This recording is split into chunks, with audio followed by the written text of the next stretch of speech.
Maya Johnson's tiny hands wouldn't stop shaking. She was 7 years old, standing alone in front of 5 leather-clad bikers at 5:52 in the morning, and she said the words that would change everything. "There's a bad man following me to school. The police won't help because I'm black and he's not. Will you believe me? Please." The biggest man slowly set down his coffee. His name was Bear. He'd lost a daughter 30 years ago. He looked at this terrified child and made a decision that would shake an entire town to its foundation. Before we dive in, hit subscribe and ring that bell. Trust me, you'll want to see how this ends. Drop a comment telling me what city you're watching from so I can see how far Maya's story travels. Maya Johnson learned something terrible in the 3 weeks before she walked into Mama Lou's Soul Kitchen. She learned that being 7 years old and black meant your voice didn't matter. Not to teachers, not to principals, not to police officers, not to anyone with the power to help. The white pickup truck first appeared on a Tuesday morning in September. Maya was walking the 6 blocks from her apartment to Jefferson Elementary, the same route she'd walked since kindergarten. Her mama worked the night shift at Riverside General Hospital, so Maya walked alone. Lots of kids in her neighborhood walked alone. That's just how it was. The truck slowed down beside her. Maya kept walking eyes forward just like her mama taught her. The window rolled down. "Hey there, pretty girl." Maya's stomach clenched. She walked faster. "You going to school all by yourself? That's a long walk for a little thing like you." She didn't answer, didn't look, just walked. The truck crawled alongside her for 2 more blocks before finally pulling away. Maya ran the rest of the way to school. By the time she reached the front doors, she was crying so hard she couldn't catch her breath. Mrs. Crawford was Maya's 2nd-grade teacher. She'd been teaching at Jefferson Elementary for 19 years, and she had opinions about certain kinds of students. Maya had heard her say things to other teachers when she thought no one was listening. Things about those children, and no fathers at home, and what do you expect? Maya stood at Mrs. Crawford's desk, still shaking, trying to explain what happened. "A man in a truck talked to me. He followed me. He scared me." Mrs. Crawford barely looked up from her grating. "Maya, sweetie, I'm sure it was nothing. Lots of people drive trucks. Maybe he was just being friendly." "He wasn't friendly. He was scary. He asked if I walk alone." "Well, do you?" "Yes, ma'am, but..." "Then maybe you should find someone to walk with. Problem solved." Mrs. Crawford smiled that smile adults use when they want children to stop talking. "Now go sit down. We're starting math in 5 minutes." Maya sat down. She didn't mention the truck again that day, but the truck came back. The second time was Thursday. Same route, same slow crawl beside her, same rolled down window. "I remember you," the driver said. He was younger than Maya expected, maybe her mama's age, or a little younger. White guy, brown hair, cold blue eyes that made Maya think of the dead fish at the grocery store. "You walked by yourself again. Your mama doesn't worry about you." Maya ran. She heard him laughing as the truck finally sped away. That afternoon, she told the school counselor, Mr. Bennett. He was a round man with a beard who always smelled like peppermint. "Maya, have you been watching scary movies?" "No, sir." "Sometimes children see things on TV and get confused about what's real." "It was real. He followed me twice." Mr. Bennett leaned back in his chair. "Honey, I think you might be looking for attention. It's not uncommon in children from..." He stopped himself. "In children whose fathers aren't present. Do you miss your daddy?" Maya's father had left when she was 2. She didn't remember him at all. "This isn't about my daddy. There's a man in a truck." "I'll make a note of it." Mr. Bennett was already looking at his computer. "You can go back to class now." Maya went back to class. Nobody made any notes. The 3rd time was different. The truck was waiting for her, parked right at the corner of Oak and 3rd Engine idling. Maya saw it from a block away and froze. Her heart pounded so loud she could hear it in her ears. She could turn around, go back home. But Mama had already left for her day shift, and the apartment would be locked. She could be late for school, but then Mrs. Crawford would call Mama, and Mama would worry, and Mama already worried too much. Maya decided to cross the street, walk on the other side, stay far away from the truck. She stepped off the curb. The truck's engine revved. It pulled forward, made a U-turn, and rolled up beside her on the other side. The window was already down. "You can't get away from me that easy, pretty girl." The driver was smiling. That smile made Maya's skin crawl. "What's your name?" Maya didn't answer. "I asked you a question. Didn't your mama teach you manners? Leave me alone." "Oh, she talks." His smile got wider. "I like your voice. Bet you sing real pretty, too. You sing in church. Little black girls always sing in church." Maya ran. She ran so fast her backpack slammed against her spine with every step. She ran until her lungs burned and her legs ached, and she couldn't see straight through the tears. The truck didn't follow, but she could hear him laughing. That laugh echoed in her nightmares for weeks. That night, Maya finally told her mother everything. Keisha Johnson was 31 years old, a registered nurse who worked 60 hours a week to keep a roof over their heads and food on the table. She'd raised Maya alone since Marcus Johnson walked out when Maya was in diapers, taking the car, the savings account, and any illusions Keisha had about depending on anyone but herself. Keisha sat at the kitchen table, Maya in her lap, listening to every word. "Baby, tell me again what he looked like." "White man, brown hair, blue eyes like dead fish. His truck is white with a dent in the front." "Did you see the license plate?" Maya nodded. "I tried to remember it, like you told me, for emergencies." "What was it?" Maya closed her eyes, concentrating. "GXL 4471. Keisha grabbed a pen and wrote it down. Her hand was shaking. "Baby girl, you did so good. You did exactly right. Mama's going to fix this, okay? I'm going to fix this. Promise. I promise." Keisha meant it with every fiber of her being. She had no idea that promise would be almost impossible to keep. The Riverside Police Department was a squat brick building on Main Street that always smelled like burnt coffee and broken dreams. Keisha walked in the next morning with her jaw set and fire in her eyes, Maya's hand gripped tight in hers.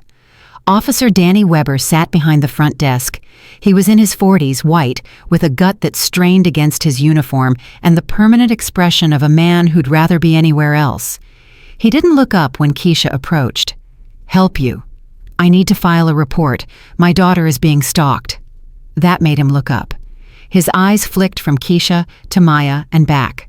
Something shifted in his expression, something that made Keisha's stomach turn. Stalked. That's a strong word. It's the right word. A man in a white pickup has been following her to school for 2 weeks. He talks to her. He asked her name. He asked if she walks alone. Kids walk to school. People drive by. Sometimes they say hello. This wasn't hello. This was predatory behavior. My daughter is 7 years old. Officer Weber leaned back in his chair. "Ma'am, I'm sure you're concerned. Mothers always are. But we can't investigate every time someone waves at a kid." He didn't wave. He followed her, multiple times. He waited for her at specific corners. "Do you have video?" "No." "Any witnesses?" "My daughter is the witness." Weber glanced at Maya. "Honey, are you sure this man was following you? Maybe he just lives in the neighborhood." Maya straightened her spine. She looked Officer Weber directly in the eyes. "He followed me on Tuesday, then Thursday, then Friday. He asked if I walk alone. He asked my name. He said I couldn't get away from him. He has a white truck with a dent in the front. The license plate is GXL 4471. I memorized it." For just a moment, something flickered in Weber's expression. Something like surprise. Then it was gone. "That's very detailed, young lady." "My mama taught me to pay attention." Keisha pulled out of the napkin with the plate number written on it. "Run this, please. Just run the plate and tell me who this man is." Weber looked at the napkin for a long moment. Then he typed something into his computer. His face changed. Keisha saw it. A flash of recognition, a tightening around his jaw. He knew that plate number. He knew whose truck it was. "Well," Keisha demanded. Weber closed the computer screen. "Ma'am, I can't help you." "What do you mean you can't help me?" "I mean there's nothing to investigate. No crime has been committed. If something happens, Keisha's voice rose. You want me to wait until my daughter is kidnapped, assaulted dead in a ditch somewhere? Then you'll investigate. Ma'am, I'm going to need you to calm down. Don't you dare tell me to calm down. Tell me whose truck that is. I can't release that information. You know, don't you? You looked it up and you know who it is and you're not going to tell me. Weber stood up. The conversation was over. Have a good day, ma'am. Lock your doors. Keep your daughter close. That's it. That's all you're going to do. That's all I can do. Keisha grabbed Maya's hand and stormed out of the police station. Behind them, Officer Weber picked up his phone and made a call. Hey, it's Danny. We got a problem. Some black woman came in about her kid. Says Derek's been following her. He paused, listening. Yeah, I shut it down, but she's got the plate number. The kid memorized it. Another pause. I know. I'll handle it. Just wanted you to know. He hung up and went back to scrolling his phone. Maya Johnson had just become inconvenient to very powerful people. That night, Maya couldn't sleep. She lay in her small bed, staring at the ceiling, listening to every sound. Cars passing outside, footsteps in the apartment above, the creak of the building settling. Every sound could be him. Every shadow could be that white truck. At 2 a.m., she crept to the window and peeked through the blinds. The street was empty, but Maya knew he was out there somewhere, waiting, watching, patient, and nobody was going to stop him. The next 2 weeks were the worst of Maya's life. The truck came every day now. Sometimes in the morning, sometimes in the afternoon when school let out, always there, always watching. The driver never got out, but he didn't need to. His presence was enough. Maya stopped eating breakfast. Her stomach was too knotted with fear. She stopped raising her hand in class because she couldn't concentrate on anything except getting home safely. She stopped playing at recess because she spent the whole time watching the street looking for white trucks. Keisha called everyone. She called the school board. She called the mayor's office. She called local news stations. She called lawyers. Everyone had the same response. Without proof of a crime, there was nothing they could do. One lawyer, a white woman in a fancy office downtown, was at least honest. Mrs. Johnson, I ran that plate number myself. That truck belongs to Derek Whitfield. Keisha's blood went cold. Whitfield, as in Harrison Whitfield. His son, Derek, is 23 years old. He's been in trouble before, but the cases were sealed. His father owns half this town. He's funded the police chief's campaigns, the mayor's campaigns, half the school board.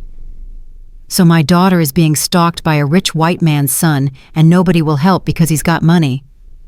The lawyer looked genuinely sorry. I'm telling you how it is. You fight this publicly, they'll destroy you.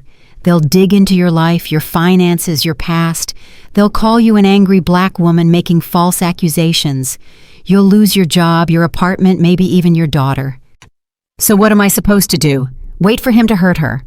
I'm saying be careful, document everything, build a case so ironclad they can't ignore it, and pray he gets bored and moves on.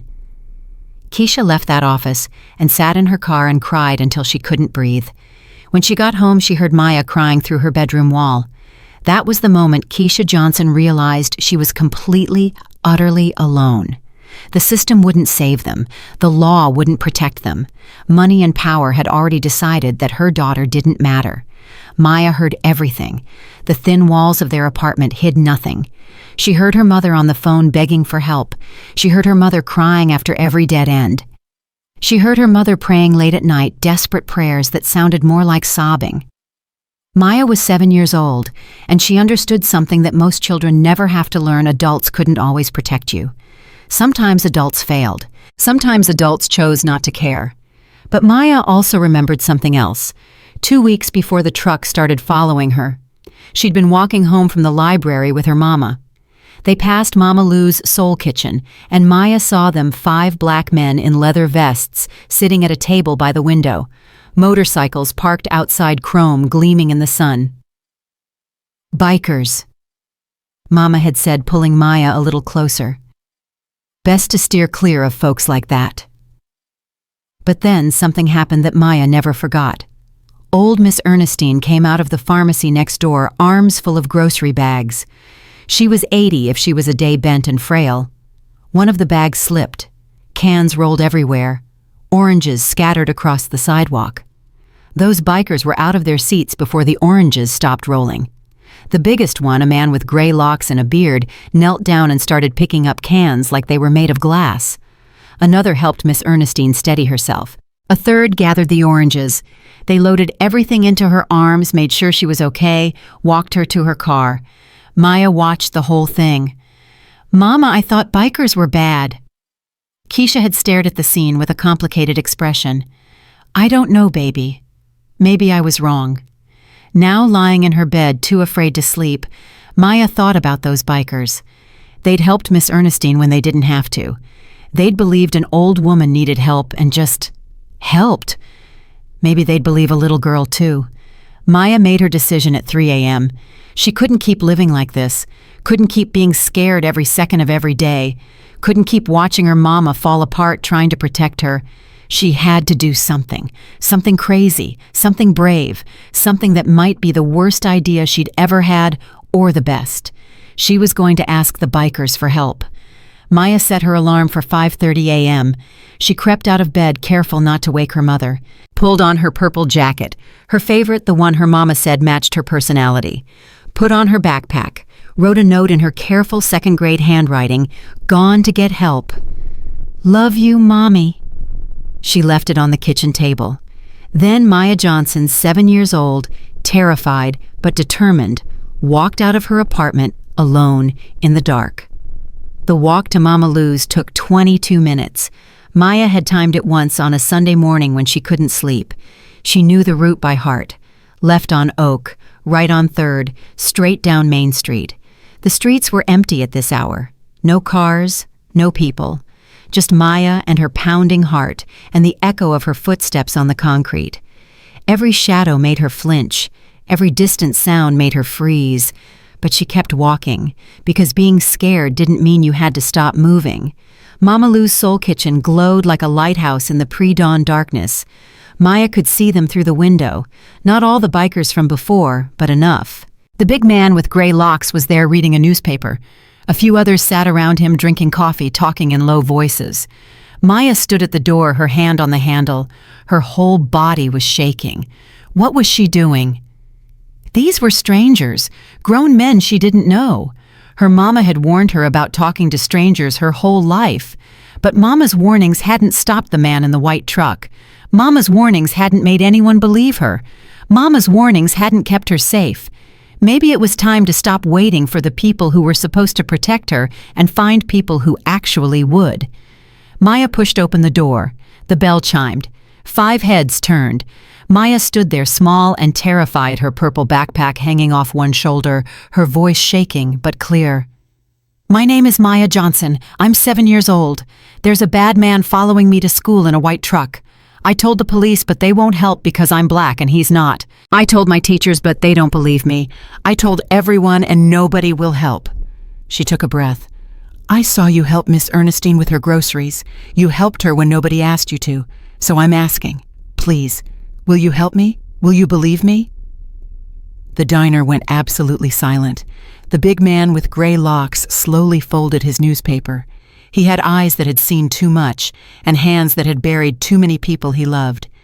His name was Marcus Thompson, but everyone called him Bear. 30 years ago he'd had a daughter. She was 8 years old when a man took her.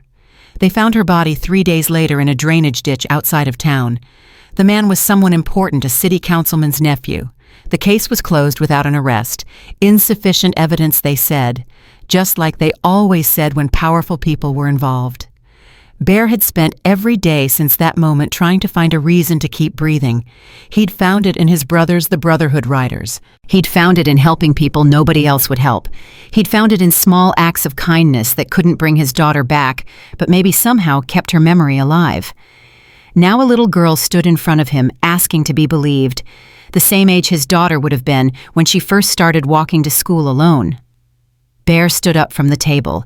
He was massive, at least 6'3", built like a tank, arms covered in tattoos that told stories of war and loss and survival.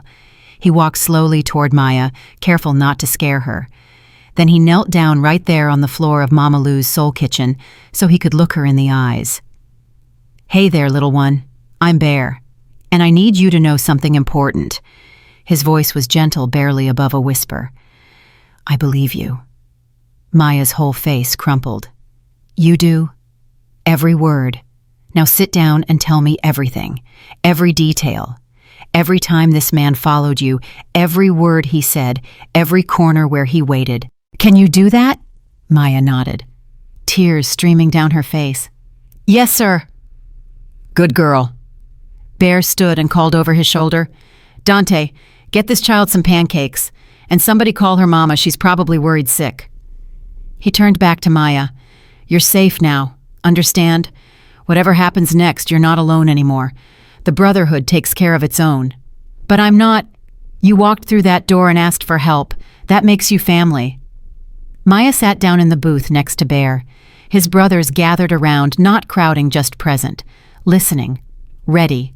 And for the first time in 3 weeks, Maya Johnson felt something she'd almost forgotten how to feel. Safe. Keisha Johnson woke up at 6:47 a.m. alone. She knew something was wrong before she even opened her eyes. The apartment was too quiet. Maya always made noise in the morning, the creak of her bedroom door footsteps padding to the bathroom, the clink of a cereal bowl. Nothing. Keisha was out of bed and down the hall in 3 seconds flat. Maya's room was empty. Her bed was unmade. Her purple jacket was gone. Her backpack was gone. Keisha's heart stopped. "Maya, Maya." She searched every room, the bathroom, the closets, under the beds, behind the couch, calling her daughter's name, her voice getting more desperate with every empty space. Then she saw the note on the kitchen table. "Gone to get help. Love you, Mommy." Keisha's legs gave out. She sank to the floor, the note clutched in her fist, and for one terrible moment she thought this was it. This was the thing she'd been afraid of. The white truck had come in the night and taken her baby, and now Maya was gone, gone. Her phone rang. Unknown number. Keisha answered with shaking hands. "Mrs. Johnson." A man's voice, deep, calm. "My name is Marcus Thompson. Your daughter is safe. She's here at Mama Lou's Soul Kitchen on Main Street." Keisha couldn't speak, couldn't breathe. "Ma'am, you there?" She's safe." "Yes, ma'am. She walked in about 20 minutes ago, told us everything about the man who's been following her. We believe her, and we're going to help." Keisha started crying, deep, racking sobs that came from somewhere she didn't know existed. "Please don't let anything happen to her, please." "Nothing's going to happen to her. Not while we're here. But you should come. We need to talk about what happens next." I'm coming right now." She hung up and grabbed her keys. 8 minutes later, she burst through the doors of Mama Lou's Soul Kitchen, still in her scrubs from yesterday, wild-eyed and terrified. Maya saw her and ran. "Mommy!" Keisha caught her daughter and held her so tight she could feel Maya's heartbeat against her own. "Baby, you scared me. You scared me so bad." "I'm sorry, Mommy, but I had to do something. Nobody was helping us." Keisha looked up and saw them, the bikers. 5 black men in leather vests watching her with expressions that held no judgment, only understanding. The big one stepped forward. "Mrs. Johnson, I'm Bear. Your daughter is one of the bravest people I've ever met." He paused. "But I expect you already knew that." Keisha wiped her eyes. "She gets it from her grandmother." Bear smiled. It transformed his whole face, made him look almost gentle, despite his size. "Ma'am, if you'll sit down, we need to talk. Your daughter's been telling us about the man in the white truck. We ran his plates." Keisha's jaw tightened. "Let me guess. Derek Whitfield." Bear's eyebrows rose. "You already know." "I know, and I know nobody in this town will touch him because his daddy owns half of Riverside. That's about to change." Bear sat down across from her. His brothers arranged themselves around the table, not threatening, but present. "See, my club has been dealing with men like Derek Whitfield for a long time. Men who think money makes them untouchable. Men who hurt children and get away with it because of who their family is." "No offense, Mr. Thompson, but what can a motorcycle club do that police and lawyers can't?" Bear leaned forward. "Everything they won't. We can show up. We can be visible. We can make sure the whole world is watching, so when Derek Whitfield or anyone in his family tries something, there are 500 witnesses with cameras." 500? "I made some calls. By tomorrow morning, you'll understand what I mean." Keisha looked at Maya, who was eating pancakes like she hadn't eaten in days, probably because she hadn't. Not really. "Why?" Keisha asked. "Why would you do this for us? You don't know us." Bear was quiet for a long moment. When he spoke, his voice was rough. 30 years ago, I had a daughter. She was 8 years old. A man took her, a man whose family had money and connections. They found her body in a drainage ditch 3 days later. Case was closed without an arrest. Keisha's hand flew to her mouth. "I couldn't save my little girl. I couldn't save any of the other children who came after her, but I can save yours." Bear's eyes were wet, but his voice was steady. "That's why. Because your daughter walked into this diner and asked for help, and I will be damned if I turn away another child when it matters." Keisha reached across the table and took his hand. "Thank you. Don't thank me yet. Things are going to get worse before they get better. The Whitfield family won't give up easy. But I promise you, I promise on my daughter's grave, Maya will be safe, whatever it takes." Outside Mama Lou's Soul Kitchen, the sun was rising. And somewhere across town, Derek Whitfield was waking up to the worst news of his life. His phone buzzed with a text from his father. "Get home, now. We have a problem." The little black girl had finally found someone who believed her. The Whitfields just didn't know it yet. Bear's phone hadn't stopped ringing for 3 hours.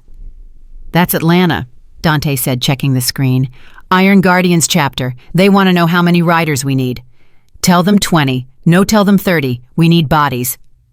Keisha sat in the corner booth with Maya, watching these men transform Mama Lou's Soul Kitchen into something that looked like a military command center. Phones rang. Orders were given. Names were written down on napkins, on paper bags, on the backs of receipts. "Bear?"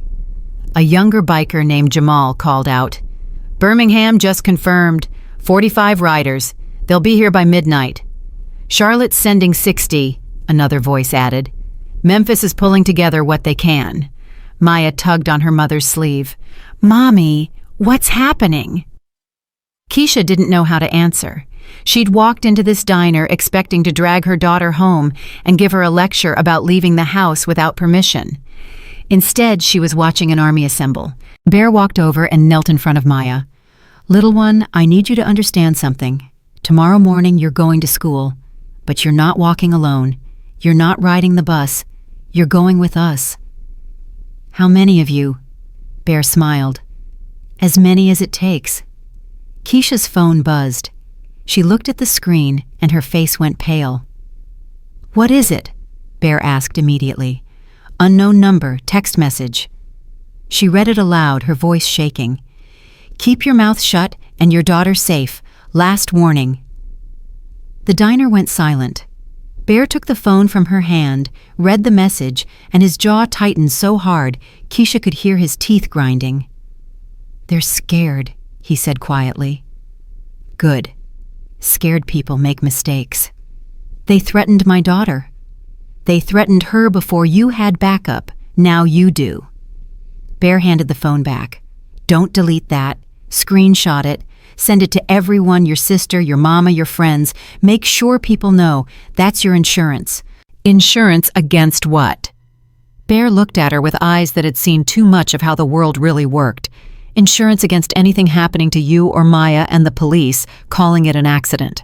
Keisha felt the blood drain from her face. She hadn't thought of that. Hadn't let herself think that far ahead. Jesus. "I'm not trying to scare you, Mrs. Johnson. I'm trying to keep you alive. The Whitfield family has money and power and no conscience. They've made problems disappear before. We need to make sure you're not a problem that can disappear." Maya had been listening to every word. "Mommy, are we going to disappear?" Keisha pulled her daughter close. "No, baby. Nobody's disappearing. Bear won't let that happen." Bear put his massive hand on Maya's small shoulder. "That's right, little one. You're Brotherhood now, and Brotherhood doesn't disappear." The door to Mama Lou's swung open. A woman in her 60s walked in short round, with silver hair and an apron that said, "I season everything with love and a little sass." "Marcus Thompson, what in the Lord's name is going on in my restaurant?" "Hey, Mama Lou." Bear stood and kissed her cheek. "We got a situation. I can see that. Got bikes filling up my parking lot.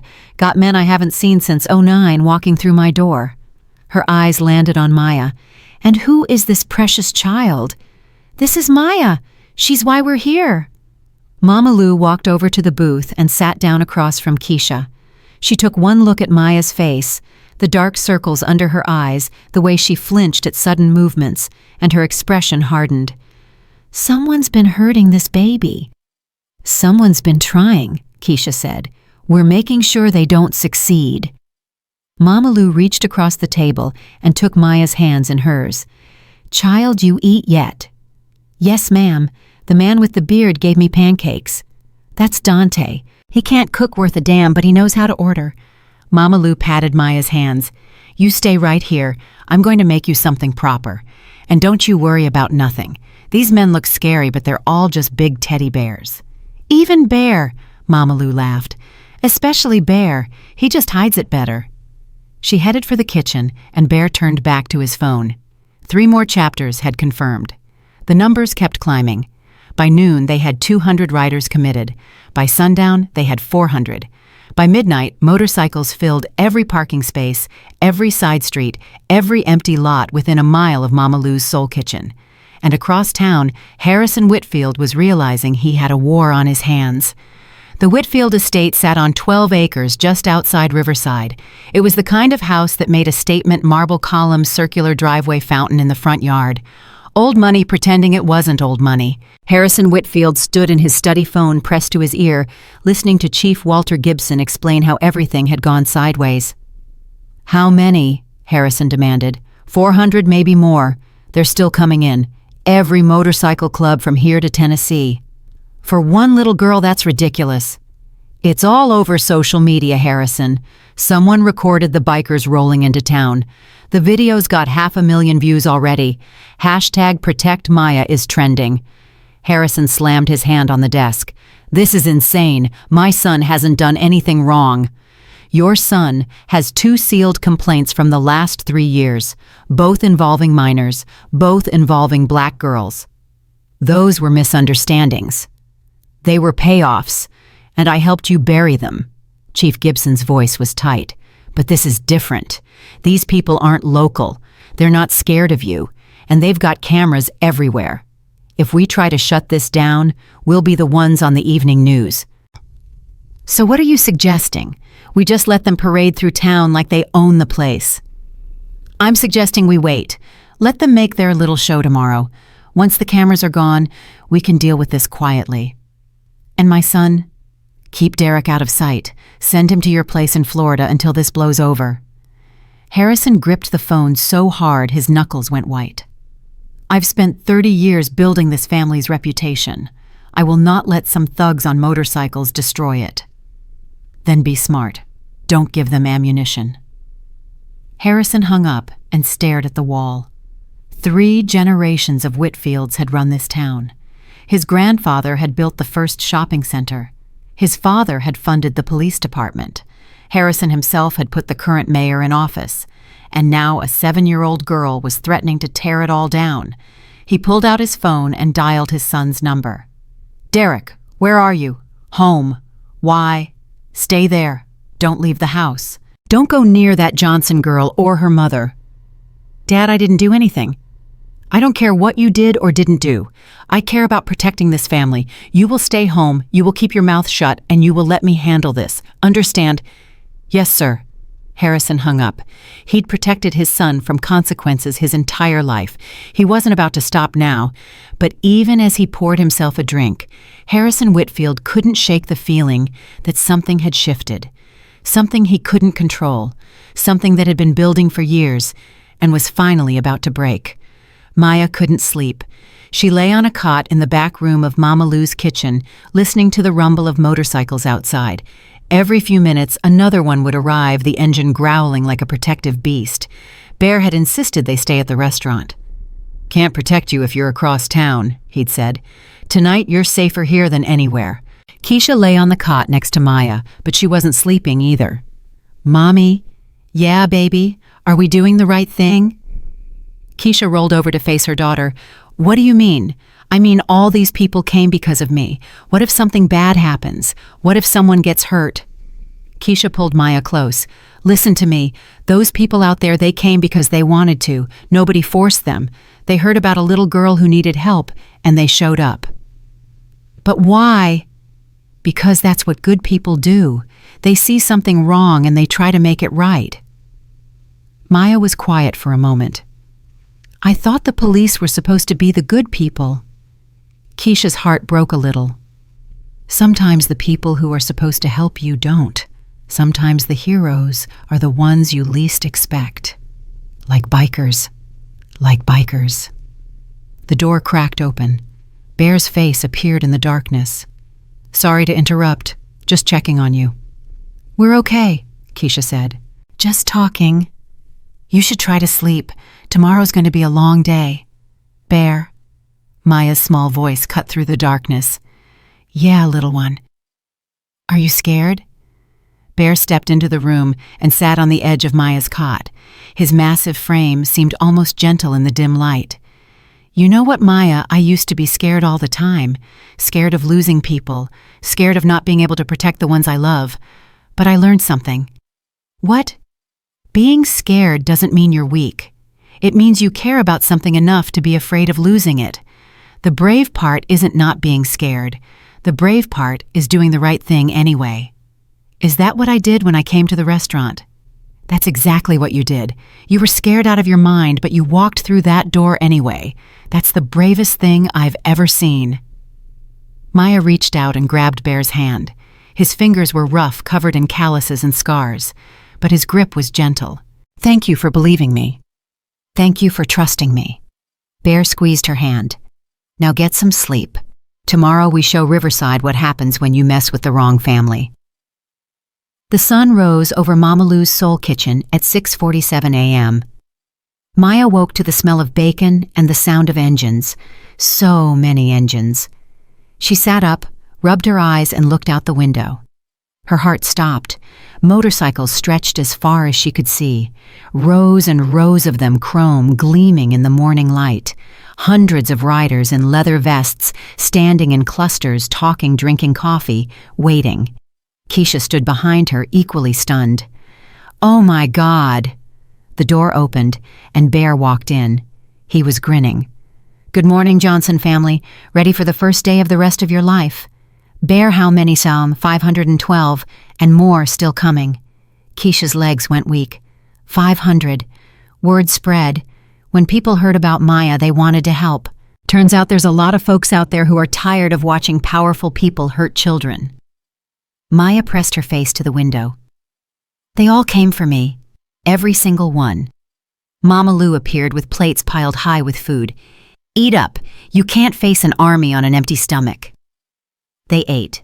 Maya managed half a plate of eggs and 2 strips of bacon before her stomach started churning with nerves. Keisha barely touched hers. At 7:30, Bear came back in. It's time. Outside, the noise was overwhelming.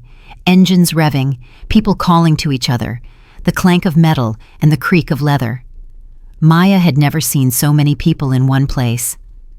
Bear led them through the crowd to his motorcycle. It was massive, black and chrome with a sidecar attached.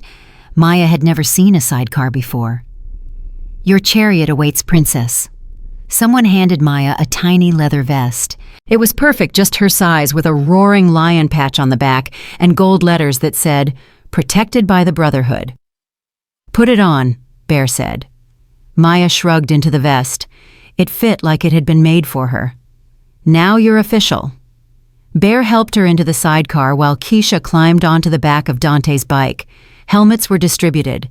Final checks were made. Then Bear raised his hand. The crowd went silent. Today, Bear's voice carried across the sea of riders. We escort Maya Johnson to school.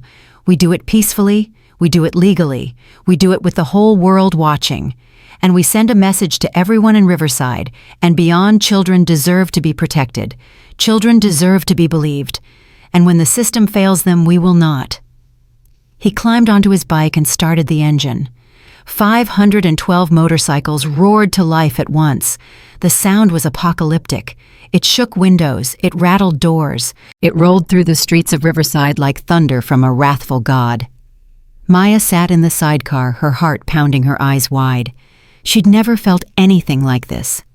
The vibration of the engine beneath her, the roar of hundreds of machines around her, the faces of strangers who'd come from hundreds of miles away just to protect her. She wasn't invisible anymore. She wasn't silent. She was seen. The convoy began to move. Officer Danny Weber stood at the intersection of Main and 4th, watching 500 motorcycles roll toward Jefferson Elementary School. His radio crackled. "Danny, what's your status?" "I'm watching. The end of my career is what I'm watching." "Chief wants to know if you're going to stop them." Danny looked at the river of chrome and leather, at the cameras, at the news vans that had appeared out of nowhere, at the helicopter circling overhead. "With what I've got, 4 officers and a parking ticket quota. These people have an army. So you're just going to let them through. I'm going to stand here and pretend I'm managing traffic. That's what I'm going to do." He clicked off the radio and stepped aside as the first bikes rumbled past. The riders didn't look at him. They didn't have to. Their presence said everything. The whole world was watching Riverside, Georgia, and Riverside had already lost. Principal Gregory Garrett stood on the front steps of Jefferson Elementary watching the impossible unfold. 500 motorcycles were pulling into his school's parking lot, spilling onto the street, filling every available space. Parents who'd been dropping off their children stopped and stared. Teachers came out of classrooms. Students pressed against windows. And at the center of it all, climbing out of a sidecar, was Maya Johnson. She was wearing a leather vest. She was surrounded by bikers, and she walked toward him with her head held high. Garrett had been principal for 15 years. He'd dealt with difficult parents, angry students, budget cuts, and teacher shortages. He'd survived by staying out of trouble, staying quiet, and staying on the right side of powerful people. The Whitfield family had made very clear which side that was. But now cameras were pointing at him, reporters were shouting questions, and a 7-year-old girl was looking at him like she knew exactly what kind of man he was. "Good morning, Maya," he managed. "Good morning, Principal Garrett." Her voice was steady, stronger than he'd ever heard it. "This is quite a situation." "Yes, sir. These are my friends. They're making sure I get to school safe." "I see." Garrett glanced at Bear, who stood directly behind Maya like a wall. "And will your friends be here every day?" Bear answered before Maya could. "As long as it takes. I'm not sure that's appropriate. Neither is letting a predator stalk one of your students for 3 weeks while you did nothing." Bear's voice was pleasant, almost friendly, which made it worse. "But we're not here to discuss the past. We're here to make sure Maya has a future." Garrett's face went red. "Now see here." "Principal Garrett," a woman's voice cut through. A reporter with a microphone stepped forward. "Kelly Chen, Channel 7 News. Can you comment on reports that Maya Johnson's mother filed multiple complaints about a stalker and was ignored by school administration?" "I know comment." "Is it true the stalker is Derek Whitfield, son of Harrison Whitfield? And is it true that Harrison Whitfield is a major donor to this school district?" "I said no comment." Another reporter pushed forward. "Principal Garrett, did you personally speak to Maya's teacher about her concerns?" "What about the school counselor?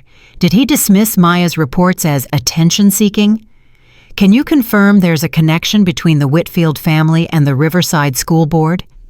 Garrett backed up, his hands raised. "I have no comment. Please direct questions to the superintendent's office."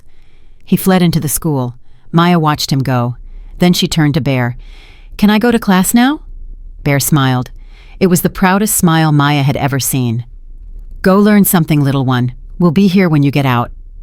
Maya walked through the front doors of Jefferson Elementary. The hallway was packed with students, all of them staring at her, whispering, pointing. She ignored them.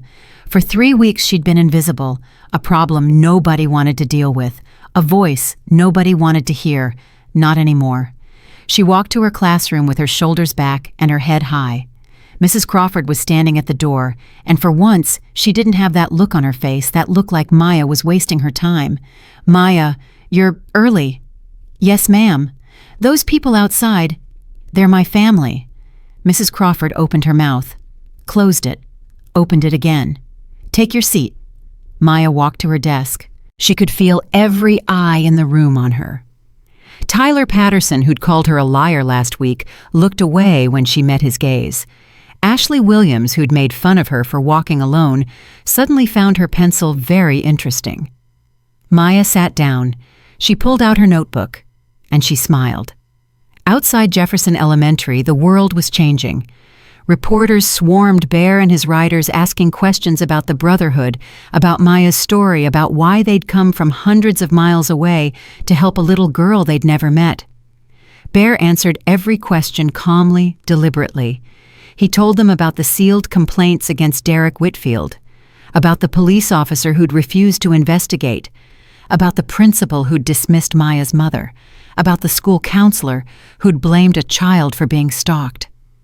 "This isn't just about Maya," Bear said, looking directly into the camera. "This is about every child who's been silenced. Every family that's been told their voice doesn't matter because the other guy has more money, more power, more connections. We're here to say that's over. From now on, when a child asks for help, someone will listen." The interview clip went viral within an hour. By noon, cha-cha-ta. Protect Maya had been shared 2 million times. By mid-afternoon, national news networks were calling, wanting interviews, wanting the full story. And in his office at the Whitfield estate, Harrison Whitfield watched it all unfold. His phone rang, the mayor's number. "Harrison, we need to talk." "I'm watching. This is a disaster. I've got reporters calling my office. The governor's office reached out. Someone at the state level is asking questions about the Whitfield Foundation's donations to local law enforcement. It'll blow over. These things always do. This isn't going to blow over, Harrison. This is national news. They've got footage of 500 bikers escorting a black child to school because the police and school district failed her." "Do you have any idea how that looks?" Harrison gripped his phone. "What are you suggesting?" "I'm suggesting you get ahead of this. Make a statement. Express concern. Distance yourself from your son." "I will not throw my son under the bus." "Then you'll go down with him." The mayor's voice was cold.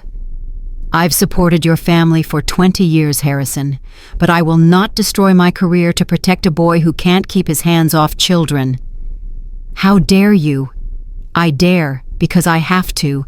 The world is watching, and I will not be the villain in this story." The line went dead. Harrison stared at his phone. For the first time in his life, he realized money might not be enough. At 3:15 p.m., the final bell rang at Jefferson Elementary. Maya gathered her things and walked to the front doors. Her heart was pounding, but it wasn't fear this time. It was anticipation. She pushed open the doors. 500 riders stood waiting. When they saw her, they started clapping, then cheering, then chanting her name. "Maya, Maya, Maya!" Maya Johnson. 7 years old, stood on the top step of her school with tears streaming down her face. Bear walked up and knelt in front of her. "How was school, little one?" "Nobody bothered me. Not once." "That's how it's supposed to be." "Bear." Maya grabbed his hand. "Is it over?" Bear looked at her, this tiny girl who'd started a revolution by walking into a diner and asking for help. "Not yet," he said honestly. "But we're winning, and we're not going to stop until it is." Maya nodded. Then she climbed into the sidecar, put on her tiny helmet, and rode home, surrounded by 500 angels on motorcycles. The war had just begun, but Maya Johnson was no longer fighting alone. The celebration lasted exactly 47 hours. Bear got the call at 6:15 a.m. on Thursday morning. His contact at the county courthouse, a clerk named Patricia who owed him a favor from years back, spoke in hushed tones. "Marcus, they're moving fast. Emergency school board meeting scheduled for tonight, 7 o'clock. "What's on the agenda?" "Maya Johnson's enrollment status. They're calling it a safety review, but we both know what that means." Bear's grip tightened on his phone. "They're trying to expel her. They're trying to make this go away. Harrison Whitfield called in every favor he has. Half the board owes him money. The other half owes him their careers. Who's leading the charge?" Superintendent Collins, but he's just the mouthpiece. This is coming straight from Whitfield. Bear hung up and immediately dialed Keisha. She answered on the first ring. Bear, what's wrong? Get Maya ready for school. Same routine as yesterday. But tonight we've got a fight. What kind of fight? The kind where they try to take everything we've built in the last 2 days and burn it to the ground. Keisha's voice hardened. Over my dead body. That's exactly what I was hoping you'd say. The morning escort went smoothly. 300 riders this time. Some had returned home, but new ones had arrived to take their places. Maya climbed into the sidecar, wearing her leather vest, waved at the cameras, and rode to school like a queen on her throne. But Bear noticed something different today. Police cars lined the route, not helping with traffic, watching, waiting. They're documenting, Dante said quietly, pulling up beside Bear at a stoplight. Building a case. For what? Intimidation, harassment, whatever they can make stick. Whitfield's got lawyers working overtime. Let them work. We haven't broken a single law. Since when has that mattered to people like them? Bear didn't answer. He just kept riding. At Jefferson Elementary, Principal Garrett was nowhere to be seen. The assistant principal, a nervous woman named Mrs. Palmer, stood at the entrance instead. Maya Johnson. Maya looked up at her. Yes, ma'am. The superintendent would like to see you in his office. Your mother has been notified. Bear stepped forward. Nobody's taking this child anywhere without her mother present. Sir, this is school business. And I'm her advocate. She doesn't move until her mama gets here. Mrs. Palmer's face reddened. I don't have the authority to... Then get someone who does. 15 minutes later, Keisha arrived, still in her hospital scrubs. She'd left in the middle of her shift. Her supervisor would have words for her later, but right now, none of that mattered. What's going on? They want to take Maya to the superintendent's office, Bear explained. I told them not without you. Keisha grabbed Maya's hand. Then let's go see what the superintendent wants. Superintendent Raymond Collins was a thin man with a politician's smile and eyes that calculated every interaction like a chess move. He sat behind his desk, hands folded, watching as Keisha and Maya entered. Bear followed, and Collins' smile faltered. Mrs. Johnson, I wasn't expecting additional guests. Mr. Thompson is Maya's advocate. He stays. Collins' jaw tightened, but he nodded. Very well. Please sit. They sat. Maya kept her hand in her mother's, her eyes fixed on the superintendent. Mrs. Johnson, I want to assure you that Jefferson Elementary takes student safety very seriously. Is that why you're trying to expel my daughter? Collins blinked. I don't know where you heard. I heard there's an emergency board meeting tonight. I heard Maya's enrollment status is on the agenda. I heard Harrison Whitfield has been making phone calls. The superintendent's face went through several expressions before settling on carefully neutral. There are concerns about the disruption caused by recent events. My daughter isn't the disruption. The man stalking her is the disruption. Mrs. Johnson, I understand you believe. I don't believe. I know. Maya gave the police a license plate number. She described the vehicle. She described the driver. This isn't imagination. This is a predator targeting a child. Collins leaned forward. The allegations against Mr. Whitfield have not been substantiated. Because nobody will investigate them. That's a serious accusation. It's a fact. Bear spoke for the first time. His voice was calm, but there was steel underneath. Your police chief golfs with Harrison Whitfield every Sunday. Your school board chair received a $50,000 donation from the Whitfield Foundation last year. Your predecessor as superintendent was pushed out when he tried to investigate Derek Whitfield's behavior around children. You want to talk about serious accusations? Let's talk about a town that protects predators because they have money. Collins' face went pale. I don't know what you think you know. I know everything. I know about the 2 sealed complaints against Derek Whitfield. I know about the settlements his father paid to make those families disappear. I know about the police reports that were lost and the school records that were misfiled. You want to expel Maya for being the victim of a crime? Go ahead. But understand that the whole world is watching, and when they see what you're really protecting, they're going to burn this town down. The room went silent. Collins stared at Bear like he was seeing him for the first time, like he was finally understanding that this wasn't going to go away quietly. "The board meeting is at 7 o'clock, Collins finally said. "Mrs. Johnson is welcome to speak." "She will." "And the motorcyclists?" "Every single one of them." Collins swallowed hard. "This town has procedures, protocols. We can't just— Your procedures failed Maya. Your protocols protected her stalker. Tonight we show you what real protection looks like." Bear stood. Keisha stood. Maya stood. They walked out of the superintendent's office without looking back. The hours before the board meeting felt like years. Keisha went home to change.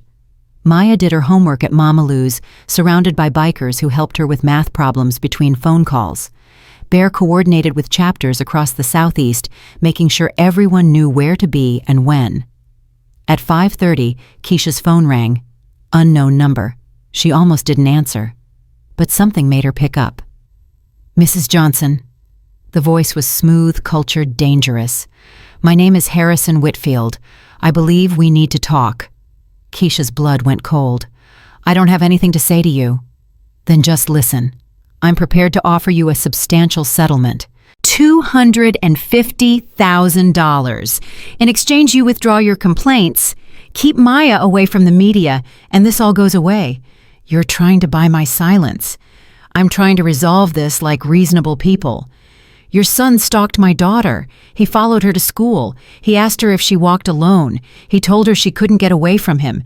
And you want me to take money and pretend it didn't happen. Mrs. Johnson, be practical. You're a single mother working 60-hour weeks. Think about what that money could do for Maya's future." Keisha's hand shook with rage. "My daughter's future doesn't include being bought off by predators."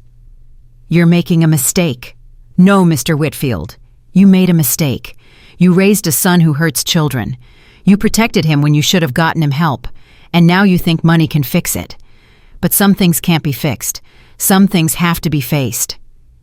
If you pursue this, I will destroy you. I will dig into every corner of your life, every mistake you've ever made, every bill you've paid late, every moment you weren't a perfect mother. All of it will be public. Then do it, because I'd rather be destroyed than let you hurt another child." She hung up. Her hands were shaking so badly she had to put the phone down. Maya appeared in the doorway.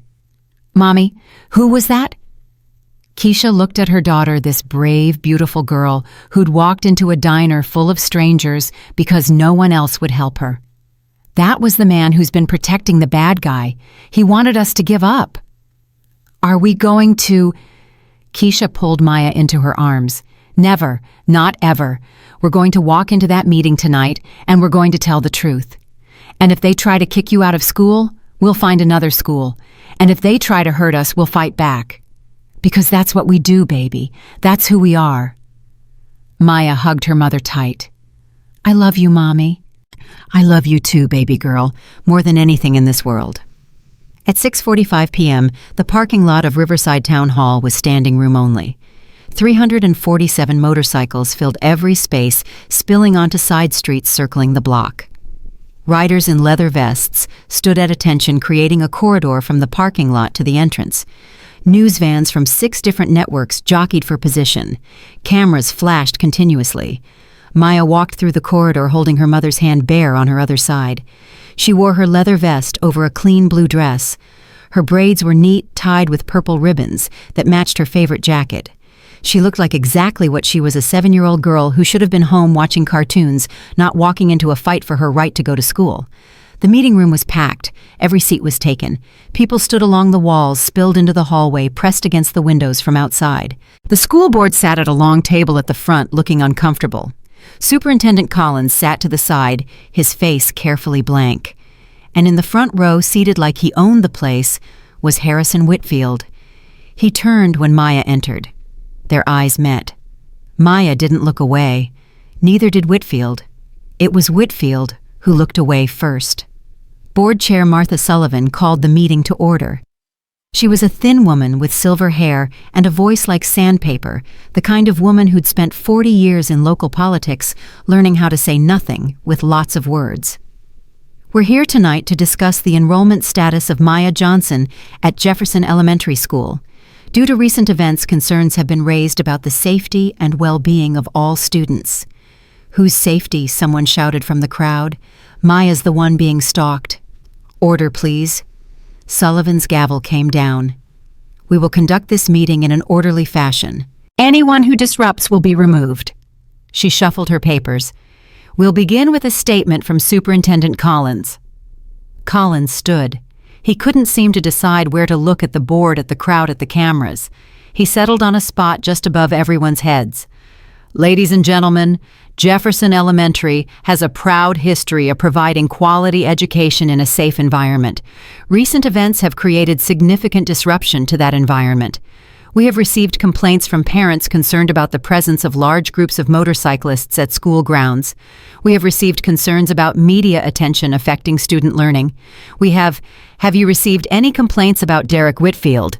Bear's voice cut through the room like a blade. Collins stopped. Have you received any complaints about a 23-year-old man following a 7-year-old girl to school? That's not what this meeting. Have you received any complaints about the fact that your school counselor told Maya she was seeking attention, that her teacher told her to find someone to walk with, that your principal refused to take action because the stalker's family donates money to this district? The room erupted. People were shouting. Cameras were flashing. Sullivan's gavel came down again and again. Order, order. It took 5 minutes to restore calm. Mr. Thompson, Sullivan said through gritted teeth, you will have an opportunity to speak during the public comment period. I'll hold you to that. Collins finished his statement, something about safety protocols and community standards, and other words that meant nothing. Then Sullivan opened the floor for public comment. The first speaker was Harrison Whitfield. He stood slowly adjusting his suit jacket and walked to the podium like he was approaching a throne. His voice was smooth, reasonable, practiced. Members of the board, friends, and neighbors, I want to address the elephant in the room. My son Derek has been accused of inappropriate behavior toward Maya Johnson. These accusations are false. Derek is a good young man who made the mistake of being friendly to a child who apparently misunderstood his intentions. Gasps rippled through the crowd. Whitfield continued, the real disruption here isn't my son. It's the hundreds of outsiders who have invaded our town, intimidated our citizens, and turned a simple misunderstanding into a media circus. These people, he gestured toward the bikers, are not from Riverside. They don't pay taxes here. They don't send children to our schools. They have no stake in our community. And yet they've been allowed to disrupt our way of life. Your son stalked my daughter. Keisha was on her feet before she knew it. Mrs. Johnson, please. Sullivan's voice was tired. You'll have your turn. No, I won't be quiet. Keisha walked toward the podium. This man just called my daughter a liar.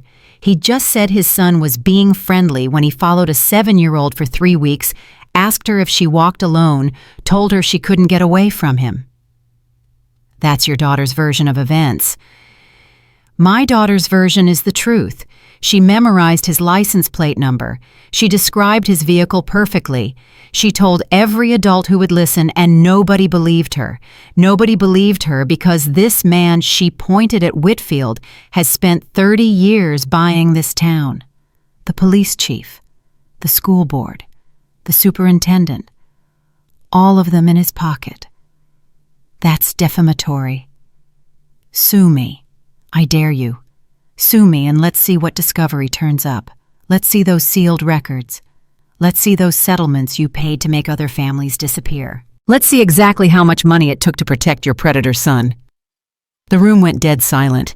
Whitfield's face had gone from confident to furious. You have no idea what you're talking about. I know exactly what I'm talking about, and so does everyone in this room.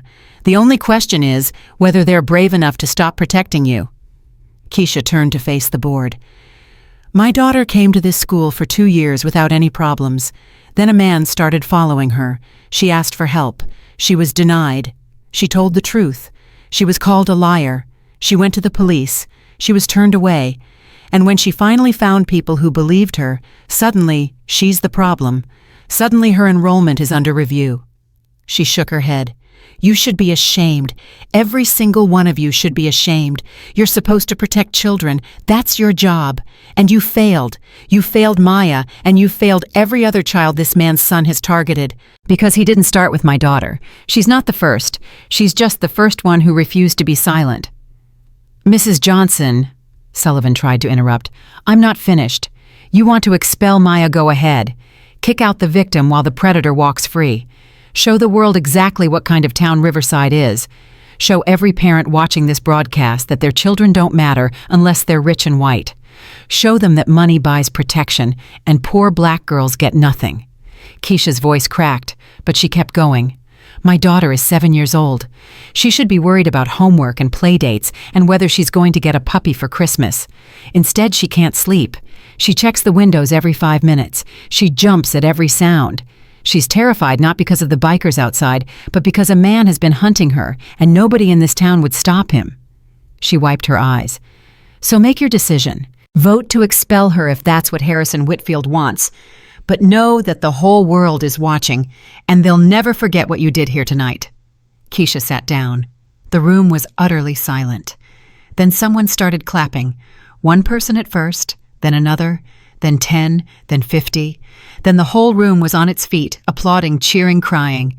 Sullivan banged her gavel, but it was useless. The sound drowned everything.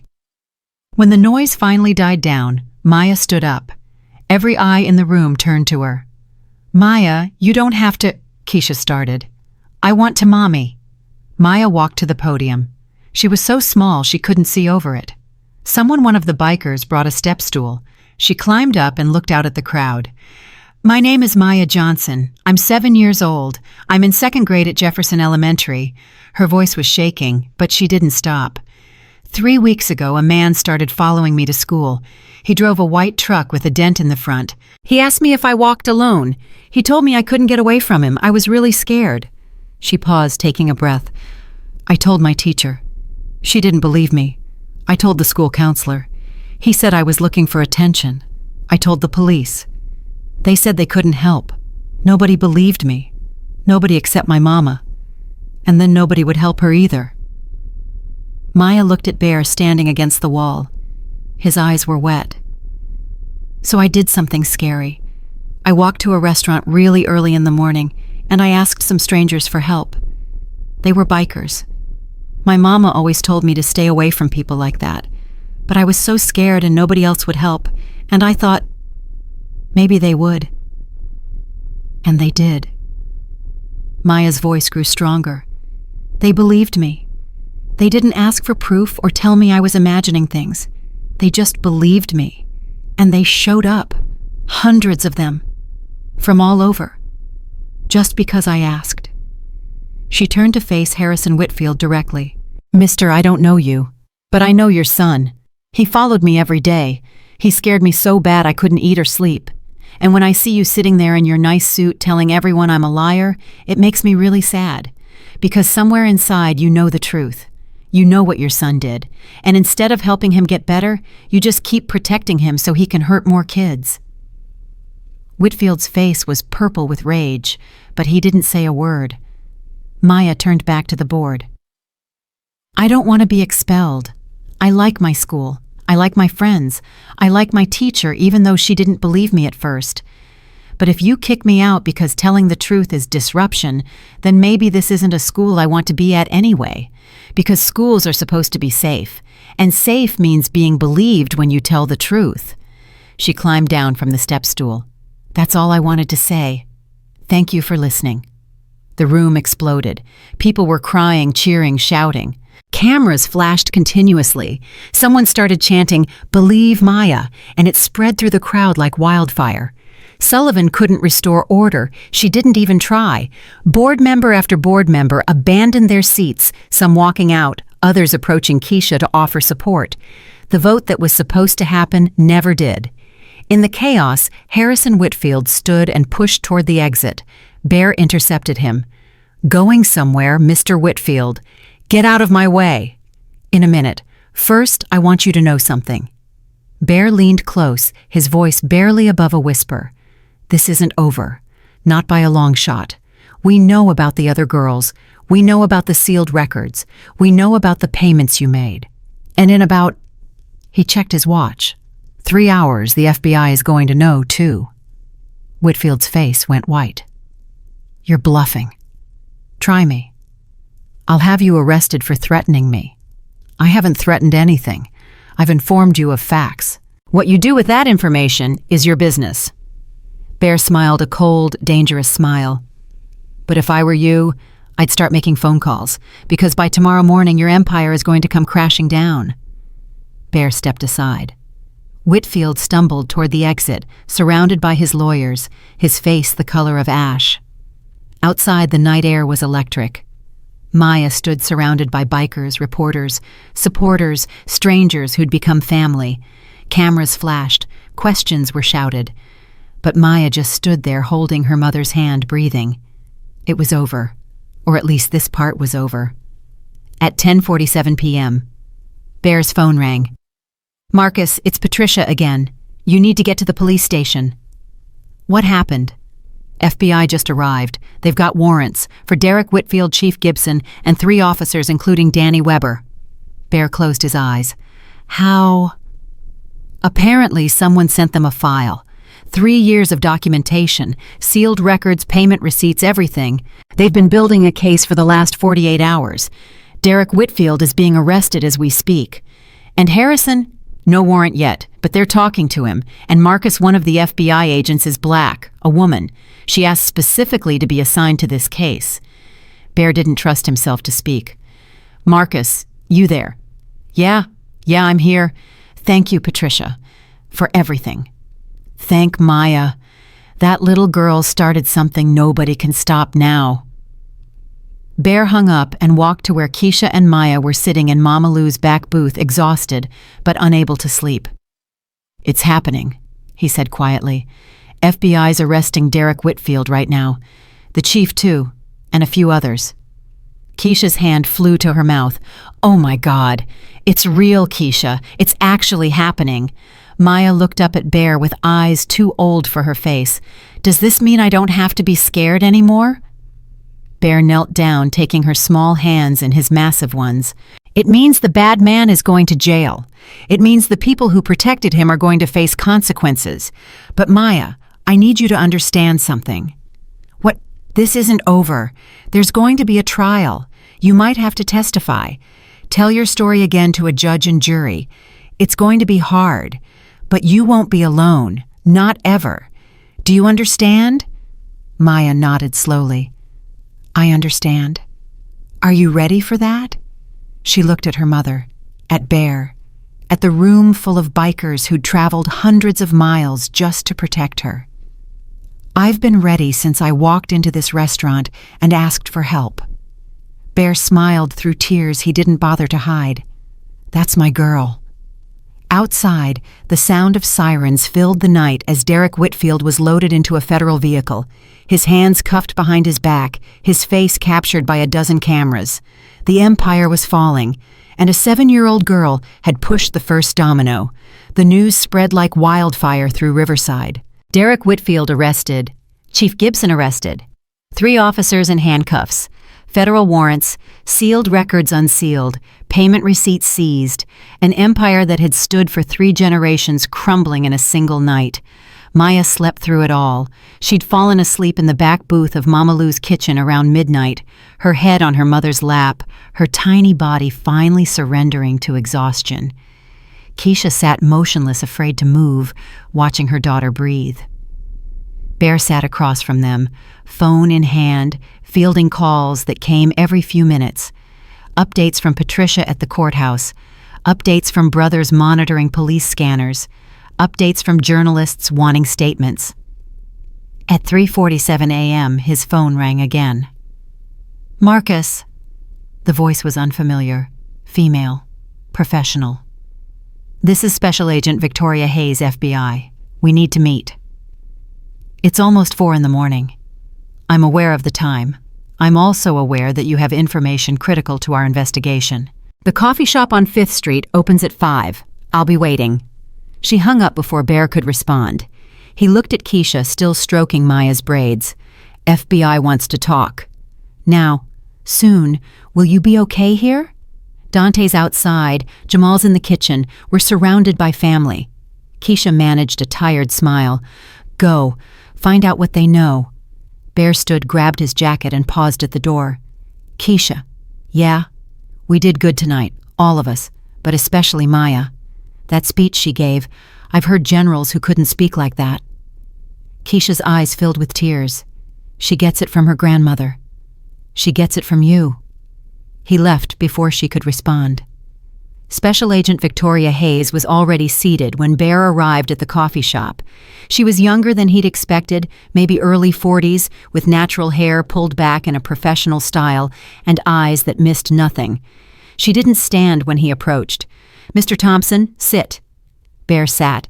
He didn't like being ordered around, but he was smart enough to recognize when cooperation served his interests. Coffee. Already ordered, black 2 sugars. You have a file. Hayes smiled slightly. We have files on everyone who showed up at that school board meeting. Yours is interesting. 2 tours in Vietnam, Purple Heart, Bronze Star, honorable discharge, then 23 years of community activism. That's one way to put it. The Brotherhood Riders have been on our radar for years, mostly positive. You've helped a lot of people, Mr. Thompson. Marcus, and we try. Marcus. She leaned forward. I'm going to be direct with you because I don't have time for games. We've been building a case against the Whitfield family for 18 months. Derek Whitfield has been targeting vulnerable children, specifically black girls from single-parent households, for at least 5 years. We know of 7 victims. We suspect there are more. Bear's stomach turned. 7. That we can confirm. The Whitfield family has been systematically destroying evidence and paying off families. We've recovered some of that evidence. Bank records, sealed court documents, private communications. But we're missing something crucial. What? Testimony. The other victims won't talk. They signed NDAs as part of their settlements. They're terrified of the Whitfield family's reach.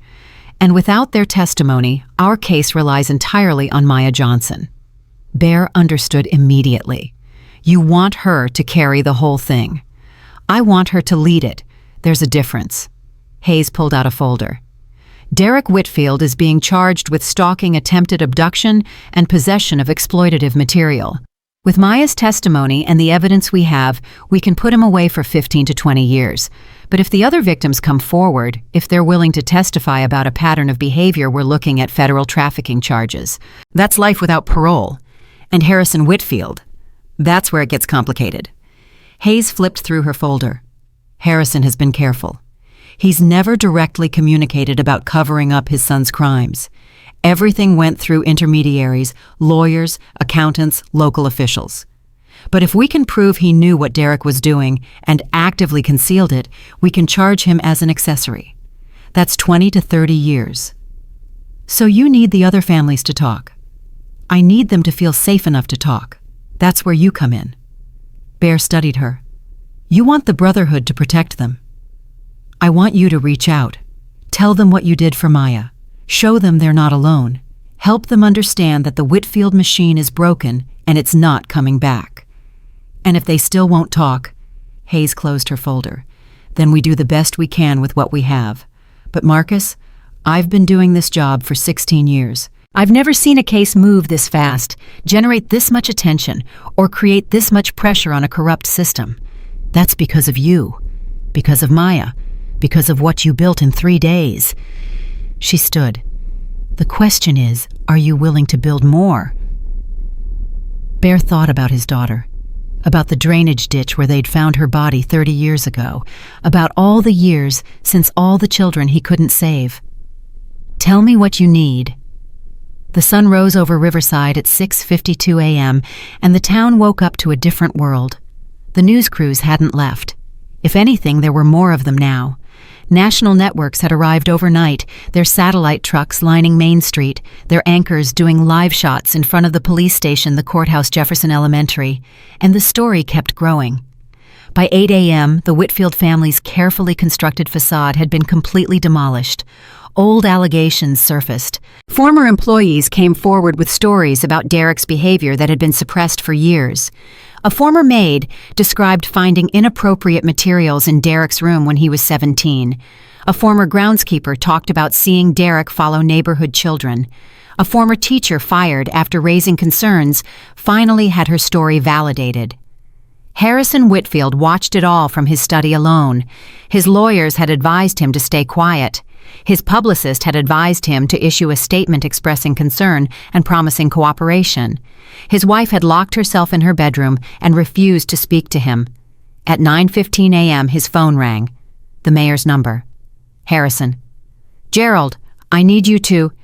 I'm calling to inform you that the City Council is holding an emergency session this afternoon. We're discussing the removal of the Whitfield name from the community center, the library, and the youth sports complex. You can't be serious.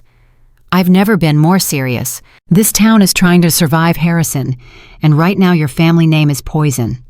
I've given this town millions of dollars, and your son used that goodwill to hunt children. Whatever we owe you, it doesn't include protecting that. Gerald, please, think about what you're doing. I've thought about nothing else since 3 a.m. Goodbye, Harrison. The line went dead. Harrison Whitfield sat in his study, surrounded by the trophies of a lifetime of success, and felt something he hadn't experienced in decades. Fear. Real, genuine, bone-deep fear. Because for the first time in his life, money couldn't fix this. Maya woke up at 10 a.m. feeling strange. It took her a moment to realize what was different. She wasn't scared. For 3 weeks she'd woken up with her heart pounding, her stomach churning, her mind racing through escape routes and hiding places. But this morning the fear was quieter, still there but muffled like a radio playing in another room. She sat up in the booth at Mama Lou's. Her mother was gone, but Dante sat across from her scrolling through his phone. Morning, little warrior. Your mama's in the kitchen with Mama Lou. You hungry? Where's Bear in handling business? He'll be back soon. Dante smiled. You made the news again. Every channel. They're calling you the girl who broke Riverside. I didn't break anything. No, you didn't. You fixed something that was broken. Big difference. Maya thought about that. Dante. Yeah. Is Derek Whitfield really going to jail? He's already in jail. Federal holding facility. No bail. Forever. That's what the trial will decide. But Maya, the things they found on his computer, he's not getting out anytime soon. What things? Dante's expression shifted. That's not something you need to worry about right now. Just know that you did the right thing. You told the truth when it was hard. And because of that, a lot of other kids are safer. Other kids. Yeah. Turns out Derek was doing this to other girls too, for a long time. You're not the only one he hurt. Maya felt something twist in her chest. Why didn't they tell anyone? They tried, just like you tried, but nobody believed them either. Their families got scared, took money to stay quiet, moved away. You're the first one who didn't give up. Because I found you. Because you found the courage to ask for help. We were just lucky enough to be there when you did. Keisha appeared with a plate of eggs and bacon. Baby, you need to eat. I'm not hungry. Maya Rose Johnson, you will eat these eggs or so help me. Okay? Maya took the plate. Mommy? Yeah, baby. Are there really other girls? Keisha sat down heavily. She exchanged a look with Dante. Yes, baby. There are. Can we help them too? Keisha's eyes filled with tears. That's exactly what Bear's trying to do right now. The first family was in Atlanta. Bear rode south with Jamal and 2 other brothers following the address Agent Hayes had provided. The Williams family. Their daughter Destiny had been 9 when Derek Whitfield started following her. That was 4 years ago. The family had taken a settlement, signed an NDA, and moved from Riverside to Atlanta to escape the memories. The house was modest, well kept, with a swing set in the backyard that looked like it hadn't been used in years. Bear knocked. The door opened a crack. A woman's eye appeared. Whatever you're selling, we don't want any. Mrs. Williams, my name is Marcus Thompson. I'm with the Brotherhood Riders. We're the ones who helped Maya Johnson. The door didn't open any wider. I saw the news. Then you know why I'm here. I know you want us to talk. We can't. We signed papers. Those papers might not mean what you think they mean. The FBI says the NDAs were obtained through fraud and coercion. They might not be enforceable. Might. Maybe. Probably. Mrs. Williams's voice was bitter. I've heard those words before, and every time the Whitfield family wins. Every single time. Not this time. How do you know? Because this time the whole world is watching. Derek Whitfield is in federal custody. The police chief is in custody. Half the town officials are lawyering up. The machine that protected them is broken. The door opened another inch. Bear could see more of Mrs. Williams' face now.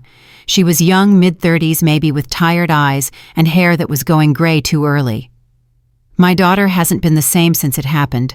She doesn't trust anyone, doesn't make friends, has nightmares almost every night. And you want me to put her through a trial? I want to give you a choice. That's all. A real choice, not one made under threat. What choice? The choice to let Destiny tell her story, on her terms, with protection, with support, with people who believe her. Mrs. Williams was quiet for a long moment. Wait here. The door closed. Bear waited. 5 minutes passed. 10, 15. Then the door opened all the way. A girl stood there. 13 years old now, tall for her age, with braids and a guarded expression that Bear recognized. It was the look of someone who'd learned too young that the world wasn't safe. You're the biker man, Destiny said. From the news. I am. You helped that little girl, Maya. I did. Why? Bear knelt down so he was at eye level with her. Because 30 years ago someone hurt my daughter, and nobody helped her. Nobody believed her. Nobody stopped it. I couldn't save her. But I can try to help others. That's all I can do. That's all any of us can do. Destiny studied him with eyes too old for her face. He followed me for 2 months. Derek Whitfield. He said he wanted to be my friend. He said we had secrets together. He said if I told anyone, nobody would believe me because his family was important and mine wasn't. But you told anyway. Yeah, and nobody believed me, just like he said. I believe you, Destiny. Every word. Her eyes filled with tears. I'm tired of being scared. I'm tired of having nightmares. I'm tired of feeling like it was my fault. It wasn't your fault. None of it was your fault. I know. But knowing and feeling are different things. Bear nodded. Yes, they are. It takes time. It takes help. But it gets better. I promise. You can't promise that. You're right. But I can promise that you won't be alone. Whatever you decide, whatever happens next, you'll have people who believe you, people who will fight for you, people who will stand beside you when it's hard. Destiny looked at her mother, who was crying silently in the doorway. Mama, it's your choice, baby. Whatever you want to do, I'll support you. Destiny turned back to Bear. If I testify, will it help other girls? It will help put Derek Whitfield away for the rest of his life. It will help send a message that money can't buy silence anymore. And it will help other girls know they're not alone. Destiny was quiet for a long moment. Okay, she said finally. I'll do it. Bear let out a breath he didn't know he'd been holding. Thank you, Destiny. You're braver than you know. I'm not brave. I'm just tired of being scared. That's the same thing, Bear said. That's exactly the same thing. Over the next 2 weeks, Bear and his brothers visited 6 more families. The Robinsons in Birmingham, whose daughter Aaliyah had been 7 when Derek started following her. The Jacksons in Charlotte, whose twin daughters had both been targeted. The Hendersons in Memphis, the Carters in Nashville, the Montgomerys in Savannah. Each visit was different. Each family had their own pain, their own fears, their own reasons for staying silent. But one by one they agreed to testify. 7 victims, 7 families. 7 stories that painted a picture of systematic predation protected by wealth and power. Agent Hayes was building her case, and Harrison Whitfield was growing desperate. The phone call came 3 weeks after Derek's arrest. Keisha was at work when her supervisor pulled her aside. "There's a man in the lobby asking for you. Says it's urgent." She found a lawyer waiting, expensive suit, expensive watch, expensive smile. "Mrs. Johnson, my name is Robert Klein. I represent Harrison Whitfield. I have nothing to say to you. Please just hear me out. 5 minutes. Your client's son stalked my daughter. Your client tried to bribe me to stay quiet. Your client threatened to destroy my life. Why would I give you 5 seconds? Klein's smile didn't waver. "Because I'm not here to threaten. I'm here to offer. Another settlement I already told Harrison Whitfield. Not a settlement. A job." And Keisha stared at him. "What?" "Riverside General is struggling financially. Budget cuts, staff shortages, you know how it is. But there's a new hospital opening in Clayton County. State-of-the-art facility. They're looking for experienced ER nurses. The salary is nearly double what you're making now. Benefits package is excellent. And the commute from your current apartment would only be about 40 minutes. You want to pay me to leave town? I want to offer you an opportunity. What you do with it is your choice. And if I take this opportunity, what happens to Maya's testimony?" Klein's smile flickered. "The job offer has nothing to do with the trial." "Right. Just a coincidence that you're offering me my dream job 3 weeks before your client's son goes to court." "Mrs. Johnson, I'm trying to help you." "No, you're trying to help Harrison Whitfield, and you're using my daughter's future to do it." Keisha stepped closer, her voice dropping to a whisper. "Tell your client something for me. Tell him I grew up poor. I raised my daughter alone. I worked 60-hour weeks just to keep a roof over our heads. I know what it's like to struggle, and I would struggle for the rest of my life before I let his son get away with what he did. Mrs. Johnson, get out of my hospital, and tell Harrison Whitfield that if he sends anyone else to approach me, my family, or anyone I care about, I'll add witness tampering to the list of charges." She turned and walked away. Her hands were shaking, but her head was high. That night she told Bear about the encounter. His response was immediate. "This is good. Good. They tried to bribe me again. They tried because they're scared. They're running out of options. Their money isn't working anymore. Their connections are abandoning them, and the trial is 3 weeks away. They're desperate. What if they try something else? Then we'll be ready." Bear pulled out his phone. "I'm doubling the watch on your apartment, and I'm calling Agent Hayes. Attempted witness tampering is a federal offense. This might just add to their problems." Keisha sank onto the couch.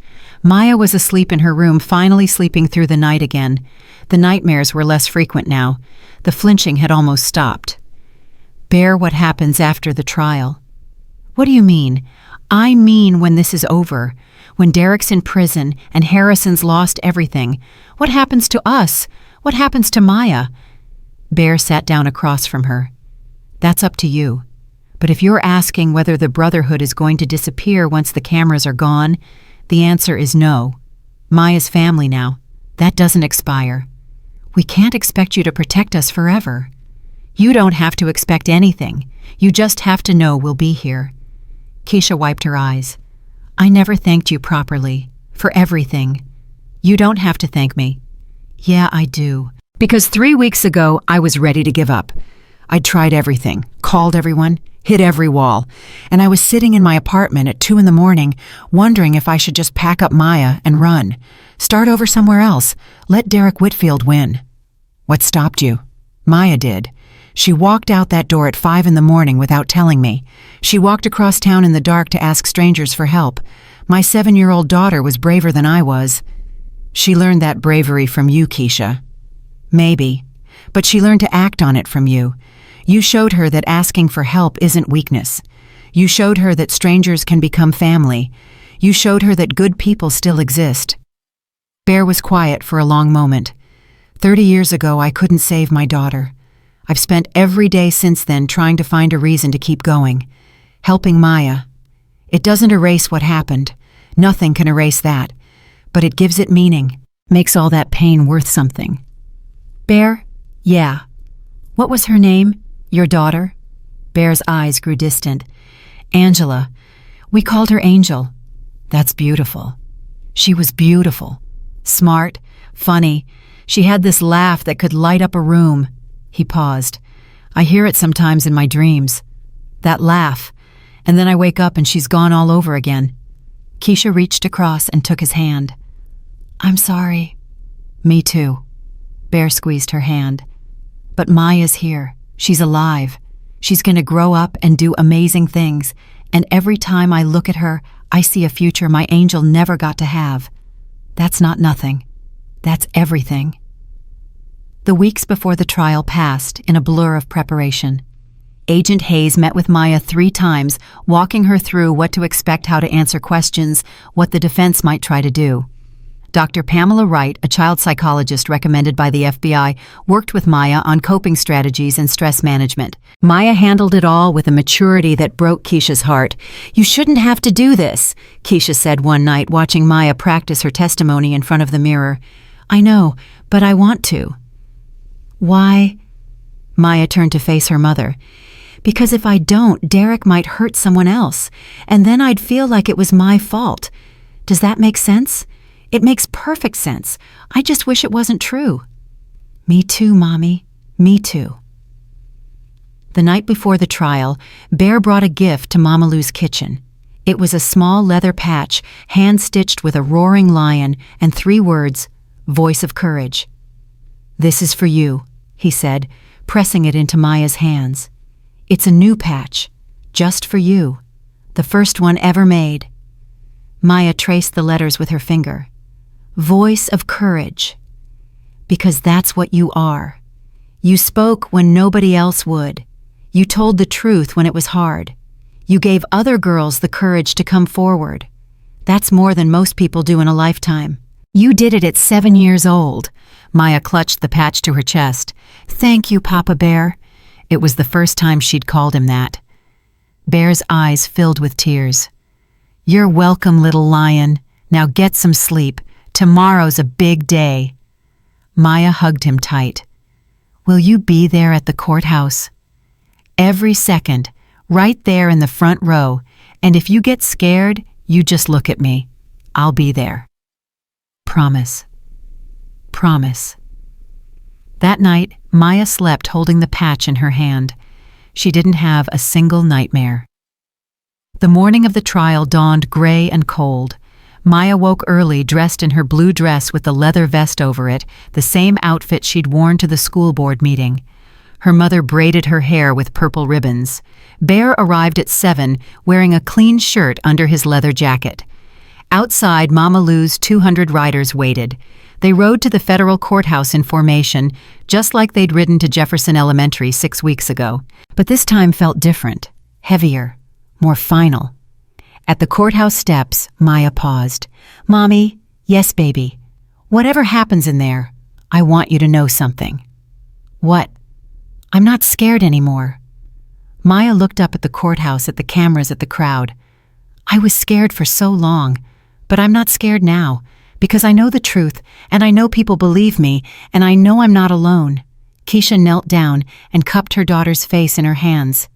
Maya Rose Johnson, you are the bravest person I have ever known. Whatever happens in there, you've already won. You understand, you've already won. Maya nodded. I understand. Then let's go show them what courage looks like. Hand in hand, mother and daughter walked up the courthouse steps. Bear followed, flanked by Dante and Jamal. Behind them, 200 riders stood at attention. And inside, Derek Whitfield sat at the defense table, watching his future disappear.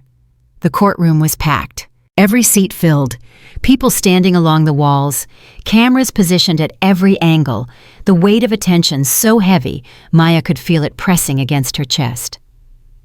Judge Eleanor Richardson sat at the bench, a black woman in her 60s with silver-streaked hair and eyes that had seen every trick lawyers could pull. She'd been assigned to the case specifically, a federal judge with a reputation for fairness and zero tolerance for games.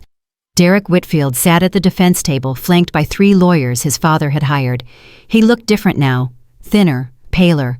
The arrogance Maya remembered from his truck window was gone, replaced by something that looked almost like fear. Good, Maya thought. Now he knows how it feels. All rise, the bailiff called. Court is now in session. The trial began. Agent Hayes had explained the process to Maya. Opening statements, witness testimony, cross-examination, closing arguments, verdict. It could take days, maybe weeks. Maya would need to be patient, but Maya wasn't thinking about patience. She was thinking about the 7 other girls who would testify before her. Girls who'd been silent for years. Girls who'd been paid to disappear. Girls who'd found their voices because Maya found hers first. The prosecution's opening statement was surgical. Ladies and gentlemen of the jury, this case is about power. The power to hurt children, the power to silence families, the power to corrupt institutions. Derek Whitfield believed his family's wealth made him untouchable. For 5 years, he was right. He targeted vulnerable children, specifically young black girls from single-parent households, because he believed no one would believe them. He was almost right about that, too. The prosecutor paused, looking at the jury. But then he made a mistake. He targeted Maya Johnson. And Maya Johnson refused to be silent. Derek's lead attorney gave a different opening. He called Derek a troubled young man who'd made poor choices. He called the allegations exaggerated. He suggested the witnesses had been coached, manipulated, paid to lie. Maya watched the jury's faces during the defense's opening. She saw doubt in some, skepticism in others. One woman, a grandmother type with gray hair and kind eyes, looked directly at Maya and gave an almost imperceptible nod. Maya nodded back. The first witness was Destiny Williams. She was 13 now, tall and serious, wearing a dress her mother had bought just for the trial. She walked to the witness stand with her shoulders back and her chin up, looking nothing like the scared girl Bear had met in Atlanta. "State your name for the record." "Destiny Marie Williams." "How old were you when you first encountered Derek Whitfield?" 9. "Can you describe what happened?" Destiny took a deep breath. "He started following me on my way to school. At first I thought it was a coincidence. But then he rolled down his window and talked to me, asked my name, asked if I had friends, asked if I walked alone. What did you do? I told my mama. She believed me. We went to the police. And what happened when you went to the police? They said they'd look into it. But nothing happened. A week later, a man came to our house, a lawyer. He said the Whitfield family wanted to help us. He said they'd give us money if we moved away and didn't talk about what happened. Did your family accept this offer?" "Yes." Destiny's voice cracked. "We were scared. We didn't have money for lawyers. We didn't know what else to do." "How much did the Whitfield family pay you?" $50,000. And we had to sign papers saying we'd never talk about it. The prosecutor nodded. "And yet you're here today talking about it. Why?" Destiny looked at Maya. Their eyes met across the courtroom. "Because Maya Johnson showed me I didn't have to be afraid anymore. Because she was 7 years old and she stood up when nobody else would. If she could do that, I figured I could too." The defense attorney rose for cross-examination. "Miss Williams, you signed a non-disclosure agreement, correct?" "Yes." "And you accepted $50,000 from the Whitfield family?" "Yes." "So you took their money and then broke your promise. Why should the jury believe anything you say?" Destiny didn't flinch. "Because I was 9 years old when I signed that paper. 9. I didn't understand what I was signing. I just knew my mama was crying and a man was telling us we had to move away or something bad would happen." "Something bad? Did anyone threaten you?" "They didn't have to threaten us with words. The threat was everywhere. Derek Whitfield's family owned our town. They owned the police. They owned the school. They owned everything. When people like that want you to disappear, you disappear. That's speculation. That's my life." Destiny's voice rose. "That's what I lived. You can call it whatever you want, but I know what happened to me, and I know he—" She pointed at Derek. "Followed me, talked to me, made me afraid to walk to school, made me afraid to leave my house, made me afraid of everything." The defense attorney sat down. He knew when he was losing. One by one, the other victims testified. Aaliyah Robinson, now 11, described how Derek had appeared at her bus stop every morning for 3 weeks. The Jackson twins, now 14, talked about finding photographs of themselves on Derek's phone, photographs taken from a distance without their knowledge. Each story was different, but the pattern was the same. Young black girls, single mothers, families without resources to fight back, silence purchased with money and threats. By the end of the third day, the defense's case was crumbling. Derek's lawyers tried everything. They questioned the victims' memories. They suggested the families were after money. They implied the Brotherhood riders had coached the witnesses. Nothing worked. The jury wasn't buying it. And then it was Maya's turn. She woke up at 5 a.m. on the morning of her testimony. She hadn't slept much. Every time she closed her eyes, she saw Derek's face in that truck window, heard his voice asking if she walked alone. But she wasn't afraid. Not anymore. She was ready. Keisha helped her dress. The blue dress, the leather vest, the purple ribbons in her braids. Maya looked at herself in the mirror and barely recognized the girl staring back. She looked older somehow, stronger. "You don't have to do this," Keisha said for the 100th time. "The other testimonies are strong. The case doesn't depend on you." "I know, Mommy, but I want to." "Why?" Maya turned to face her mother. "Because for 3 weeks I couldn't talk. Nobody would listen. Nobody would believe me. And now a whole courtroom full of people wants to hear what I have to say. How could I not speak?" Keisha pulled her daughter into a hug. "When did you get so wise?" "I learned from you." At the courthouse, Bear was waiting. He knelt down and took Maya's hands. "Remember what I told you. If you get scared, look at me. I'll be right there in the front row. And whatever happens, you've already won. You understand, no matter what anyone says in there, you've already won." "I understand, Papa Bear." "Good girl. Now go show them who Maya Johnson is." The walk to the witness stand felt like the longest walk of Maya's life. Every eye in the courtroom was on her. Cameras tracked her movement. The jury watched her with expressions she couldn't read. She climbed into the witness chair. It was too big for her. Her feet didn't touch the floor. Someone brought a step stool so she could sit properly. "State your name for the record." "Maya Rose Johnson." "How old are you, Maya?" 7. "I'll be 8 in 3 months." "Can you tell the court in your own words what happened to you?" Maya took a breath. She looked at Bear sitting in the front row exactly where he'd promised. He nodded. She began. 3 weeks before I went to Mama Lou's kitchen, a man started following me to school. He drove a white truck with a dent in the front. The first time I thought maybe it was a coincidence, but then he rolled down his window and talked to me." "What did he say?" "He said, 'Hey there, pretty girl.' He asked if I walked alone. I didn't answer. I just walked faster." "Did you see him again?" "Every day. He followed me every single day. Sometimes in the morning, sometimes when school let out. He always found me." "Did you tell anyone?" "I told everyone. I told my teacher, Mrs. Crawford. She said I was being dramatic. I told the school counselor, Mr. Bennett. He said I was looking for attention. I told the police officer, Mr. Weber. He said there was nothing to investigate." "How did that make you feel?" Maya was quiet for a moment. "Like I was invisible. Like my words didn't matter. Like nobody cared if something bad happened to me." "What happened on the last day Derek Whitfield followed you?" "He was waiting for me. Not driving by waiting. His truck was parked at the corner. When I tried to cross the street to get away from him, he drove around and found me on the other side." "What did he say?" "He said I couldn't get away from him. He said we were going to be friends whether I liked it or not. He asked me my name again. And then he said something that scared me more than anything."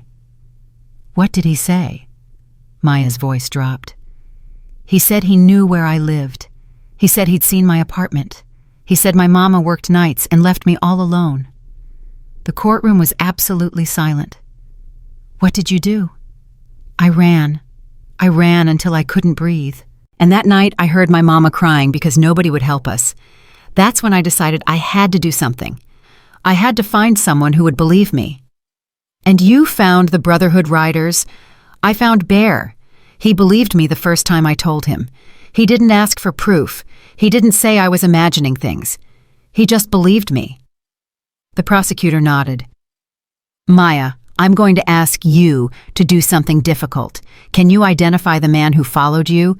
Is he in this courtroom?" Maya looked at Derek Whitfield. He tried to hold her gaze. He couldn't. "That's him," Maya said, pointing. "That's the man who followed me, the man who said I couldn't get away, the man who made me afraid to walk to school." "Let the record show the witness has identified the defendant." The prosecutor turned back to Maya. "One more question. Maya, why did you decide to testify today?" Maya thought about the question. It was the same question everyone had been asking her. Why speak up? Why put herself through this? "Because I wasn't the first girl Derek Whitfield hurt, but I wanted to be the last. And the only way to make sure he can't hurt anyone else is to tell the truth. Even when it's scary, even when people don't want to hear it. The truth is the only thing that can stop him." No further questions. The defense attorney stood slowly. Maya could see him calculating, trying to figure out how to discredit a 7-year-old without looking like a monster. "Maya, you say Derek Whitfield followed you. Did you ever see him get out of his truck?" "No." "Did he ever touch you?" "No."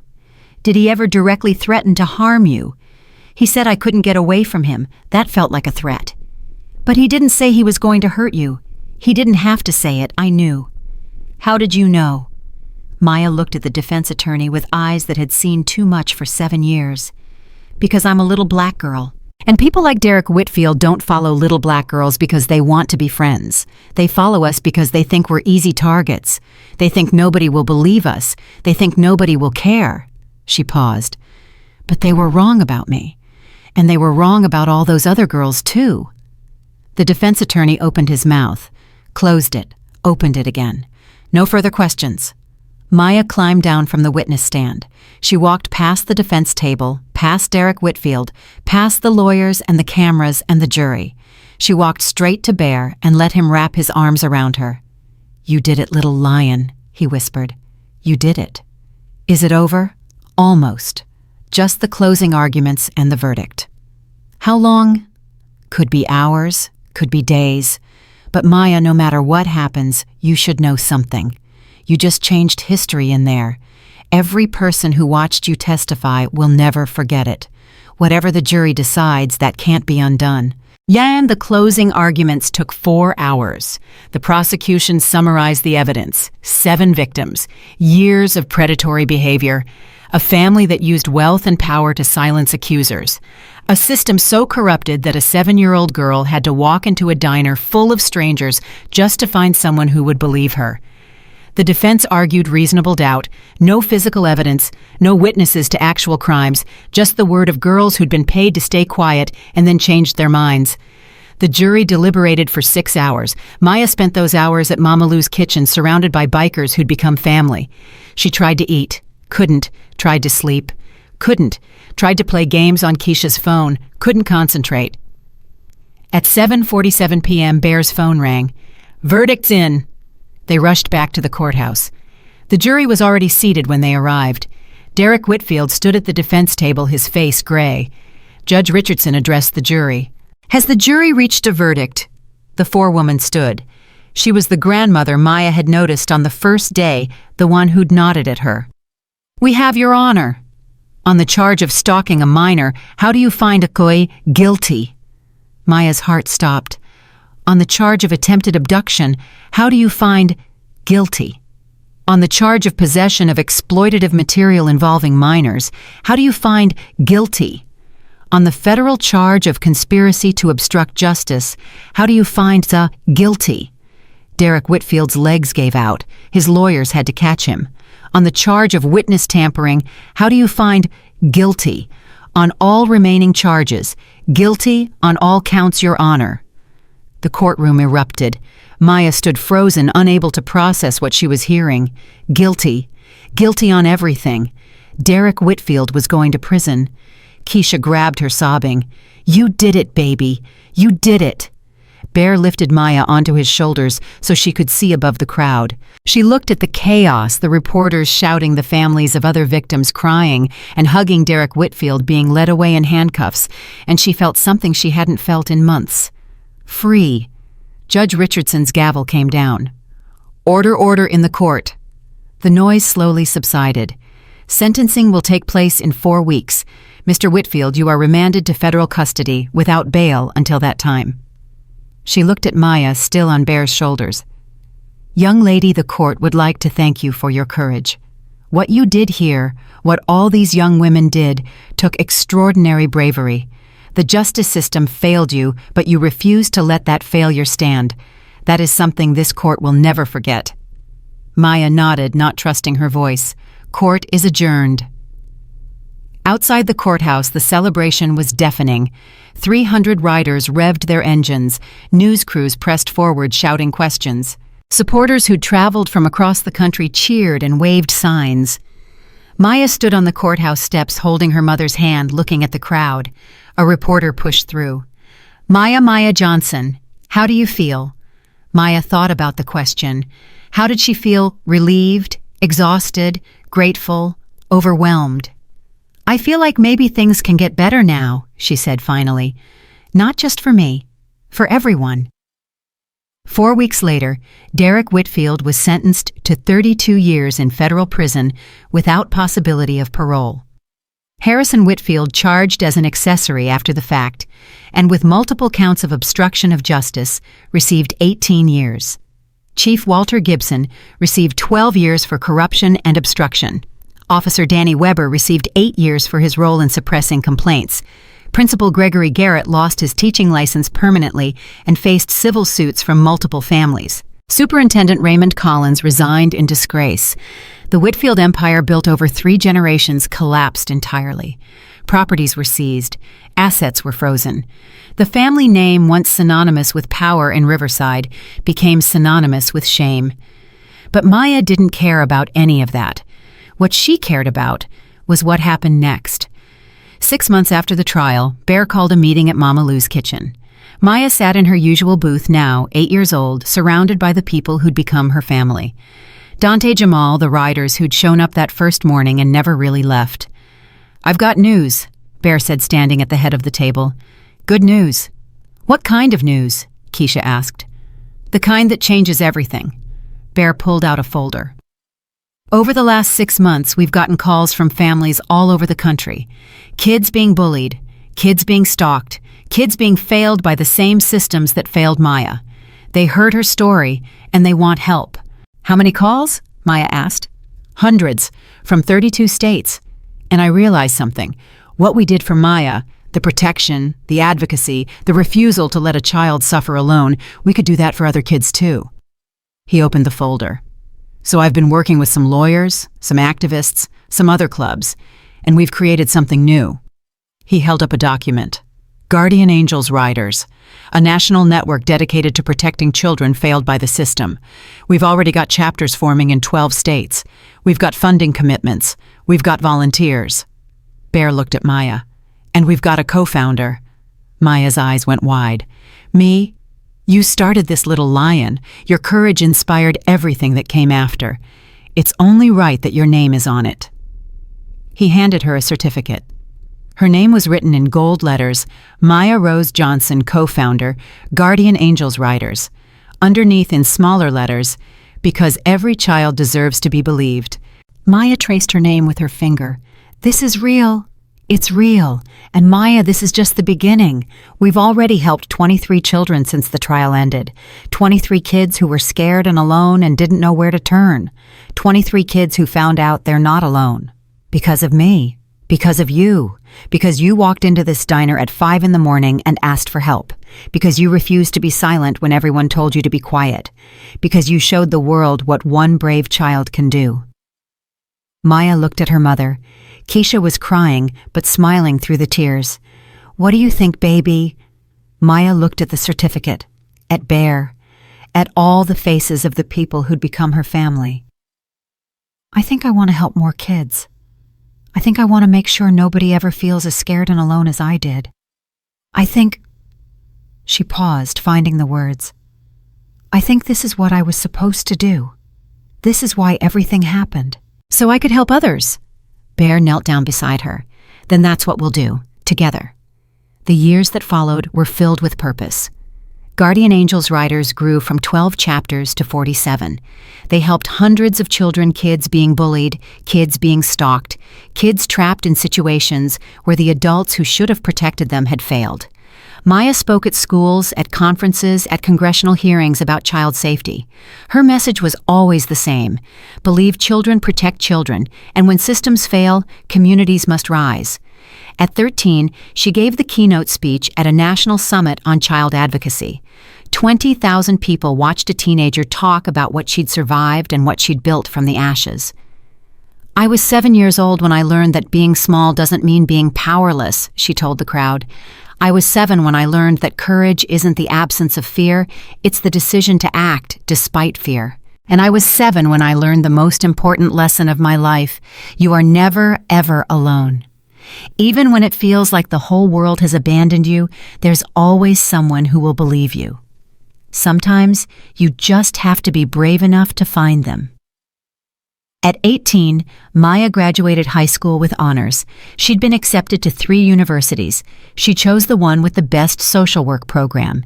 "I want to be the person I needed when I was 7, she explained to a reporter who asked about her plans. "I want to be the adult who believes children, the adult who fights for them, the adult who never ever looks away." Bear was there at her graduation, sitting in the front row with Keisha and the core group of writers who'd never stopped showing up.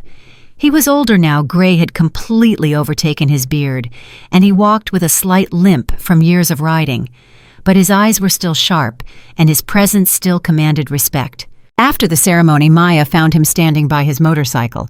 "You came on the bike," she said, grinning. "Always, you know that." "Bear, I want to tell you something." "What's that, little lion?" Maya took a breath. She'd been thinking about this for years, waiting for the right moment.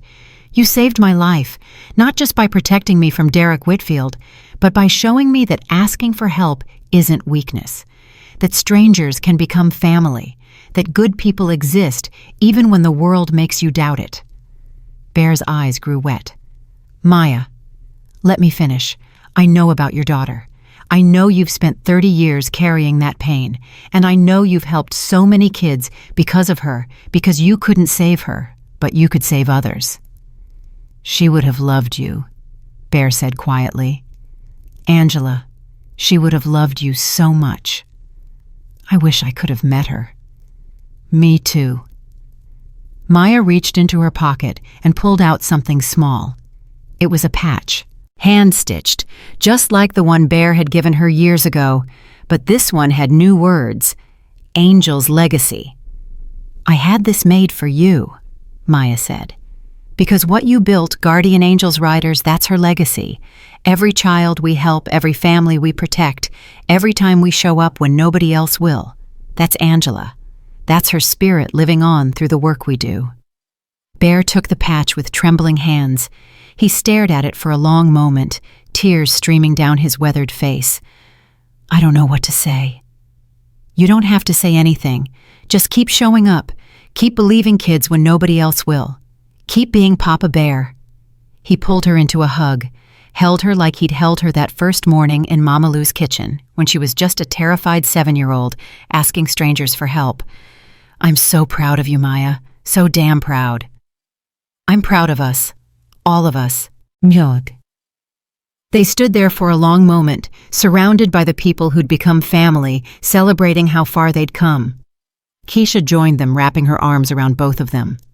"My 2 favorite people in the world," she said. "Mommy, I couldn't have done any of this without you. Baby, all I did was believe you. That's everything, don't you get it? That's everything. You believed me when the whole world said I was lying. That's why I had the strength to keep fighting." Keisha kissed her daughter's forehead. "And you believed in yourself. That's what made the difference." That night, there was a celebration at Mama Lou's kitchen. 3 generations of riders filled the restaurant. Families who'd been helped by Guardian Angels riders shared their stories. Children who'd found safety and hope because of what Maya started ran through the room laughing, playing, being kids. Maya sat in her usual booth, the same booth where she'd told her story for the first time 11 years ago. She watched the chaos and the joy and the love, and she felt something she'd spent years learning to trust. Peace, not the absence of problems. There were always problems, always more children who needed help, always more systems that needed fixing, always more work to do. but peace in knowing that she wasn't alone, that she'd never been alone, that even in her darkest moment, when she was 7 years old and terrified and nobody would believe her, she'd found the courage to ask for help. And help had answered. Mama Lou herself, now in her 80s, but still running her kitchen with an iron fist, brought Maya a slice of sweet potato pie. "First piece," Mama Lou said, "before anyone else gets any." "Thank you, Mama Lou. Thank you, baby girl. You brought life back to this place, brought purpose to these old bones." She patted Maya's cheek. "Your grandmother would be proud. Your mama's proud. Hell, the whole world's proud." "I'm just doing what I was supposed to do." And that's what makes it special. Not everyone figures out what they're supposed to do. You did. At 7 years old, you figured it out. Maya took a bite of the pie. It was perfect, just like always. "Mama Lou." "Yes, baby." "Do you think things will ever really change? Like systemically, will children ever be truly safe?" Mama Lou sat down across from her, something she almost never did during service. "Maya, when I opened this restaurant 53 years ago, black folks couldn't eat at most places in this town, couldn't vote in some counties, couldn't look a white man in the eye without risking their lives. And people asked me then if things would ever change. What did you tell them? I told them that change happens one person at a time, one act of courage at a time, one child standing up and saying no more at a time." She reached across and took Maya's hand. "You asked if children will ever be truly safe. Maybe not perfectly, maybe not everywhere. But because of you, they're safer today than they were yesterday. And tomorrow, because of the work you keep doing, they'll be safer still. That's how change happens. Not all at once, but steady, constant, unstoppable." Maya squeezed her hand. "Thank you." "For what?" "For being here, that first morning when I walked in. You could have turned me away." "Turn away a child who needed help?" Mama Lou laughed. "Baby, that's not who we are. That's never been who we are." At midnight, Bear stood up and called for quiet. The room fell silent. 11 years ago, a 7-year-old girl walked into this restaurant before dawn, terrified but determined, and asked a group of strangers for help. That girl changed my life. She changed all our lives. She showed us what courage looks like, what faith looks like, what justice looks like when ordinary people refuse to accept injustice. He raised his glass. "To Maya Johnson, the little lion who roared so loud the whole world had to listen." "To Maya," the room echoed. Maya stood overwhelmed by emotion. "I'm not the hero of this story," she said. "We all are. Every person who showed up, every person who believed, every person who refused to look away. The system failed me, but you didn't. And because of that, we've built something the system can never tear down. A family, a movement, a promise that no child will ever have to face what I faced alone." She looked at Bear, at her mother, at Dante and Jamal and Mama Lou and all the faces she'd grown to love. "This isn't the end of our story. It's just the beginning. There are more children who need us, more systems that need changing, more fights that need fighting, and I know with every fiber of my being that we'll face them together." She raised her own glass. "To the guardian angels, to the brotherhood, to every person who ever believed a child when nobody else would. And to my Papa Bear, who taught me that asking for help isn't weakness, it's the bravest thing a person can do. To family!" The room roared back. The celebration continued until nearly dawn.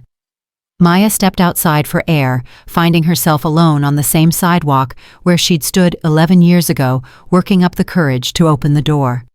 So much had changed since then. She'd grown from a terrified child into a confident young woman. The predator who'd haunted her nightmares was rotting in prison. The systems that had failed her were being rebuilt one piece at a time. And the movement she'd accidentally started had helped hundreds of children find safety and hope. But some things hadn't changed. She was still Maya Rose Johnson. She still wore purple ribbons in her braids on special occasions. And she still believed with every part of her soul that every child deserves to be heard, believed, and protected. The door opened behind her. Bear stepped out his leather jacket, creaking his boots heavy on the concrete. "Thinking deep thoughts, little lion?" "Just remembering how scared I was that morning, how sure I was that nobody would help me. And now..." Maya looked at the street where hundreds of motorcycles had lined up to escort her to school, at the restaurant where she'd found her family, at the sky lightening with the first hints of dawn. "Now I know better. Now I know that there's always someone who will believe you. Sometimes they're strangers. Sometimes they look scary. Sometimes they ride motorcycles and wear leather vests. But they're there. You just have to be brave enough to ask." Bear put his arm around her shoulders. "You know what I think?" "What?" "I think Angela sent you to me. I think she looked down from wherever she is and said, 'Daddy needs a purpose. Send him the bravest little girl in the world.'" Maya leaned into him. Maybe she did. And maybe she's watching right now, proud as hell of everything we've built. I hope so. They stood together as the sun rose over Riverside, Georgia, the town that had tried to silence a little girl and failed. The town that had learned the hard way that courage comes in all sizes. The town that would never forget the morning when 500 motorcycles came roaring down Main Street because a 7-year-old asked for help. "Ready to go back inside?" Bear asked. Maya shook her head. "Not yet. I want to remember this moment, this feeling." "What feeling?" She looked at him, this man who'd become her father in all the ways that mattered. This man who'd taught her that family isn't just blood. It's showing up. It's believing. It's refusing to look away when someone needs you. "The feeling of knowing exactly who I am and exactly what I'm meant to do." She smiled. "That's worth remembering." Bear smiled back. "Yeah, it is." Inside Mama Lou's kitchen, the celebration continued. Outside, the sun climbed higher, painting the sky in shades of gold and pink. And somewhere across the country, a child who felt scared and alone was about to discover that help existed, that people cared, that one phone call to Guardian Angels riders could change everything, because Maya Johnson had walked into a diner at dawn and asked for help, because 5 bikers had believed her, because courage once sparked never truly dies. It spreads. It grows. It changes the world. Maya Rose Johnson had learned this truth at 7 years old, standing terrified before strangers asking to be believed. Now at 18, she lived it every single day. And she would keep living it, keep fighting, keep speaking, keep believing until every child in America knew what she knew. You are not alone. You are not invisible. You matter. And somewhere someone is waiting to believe you. All you have to do is ask.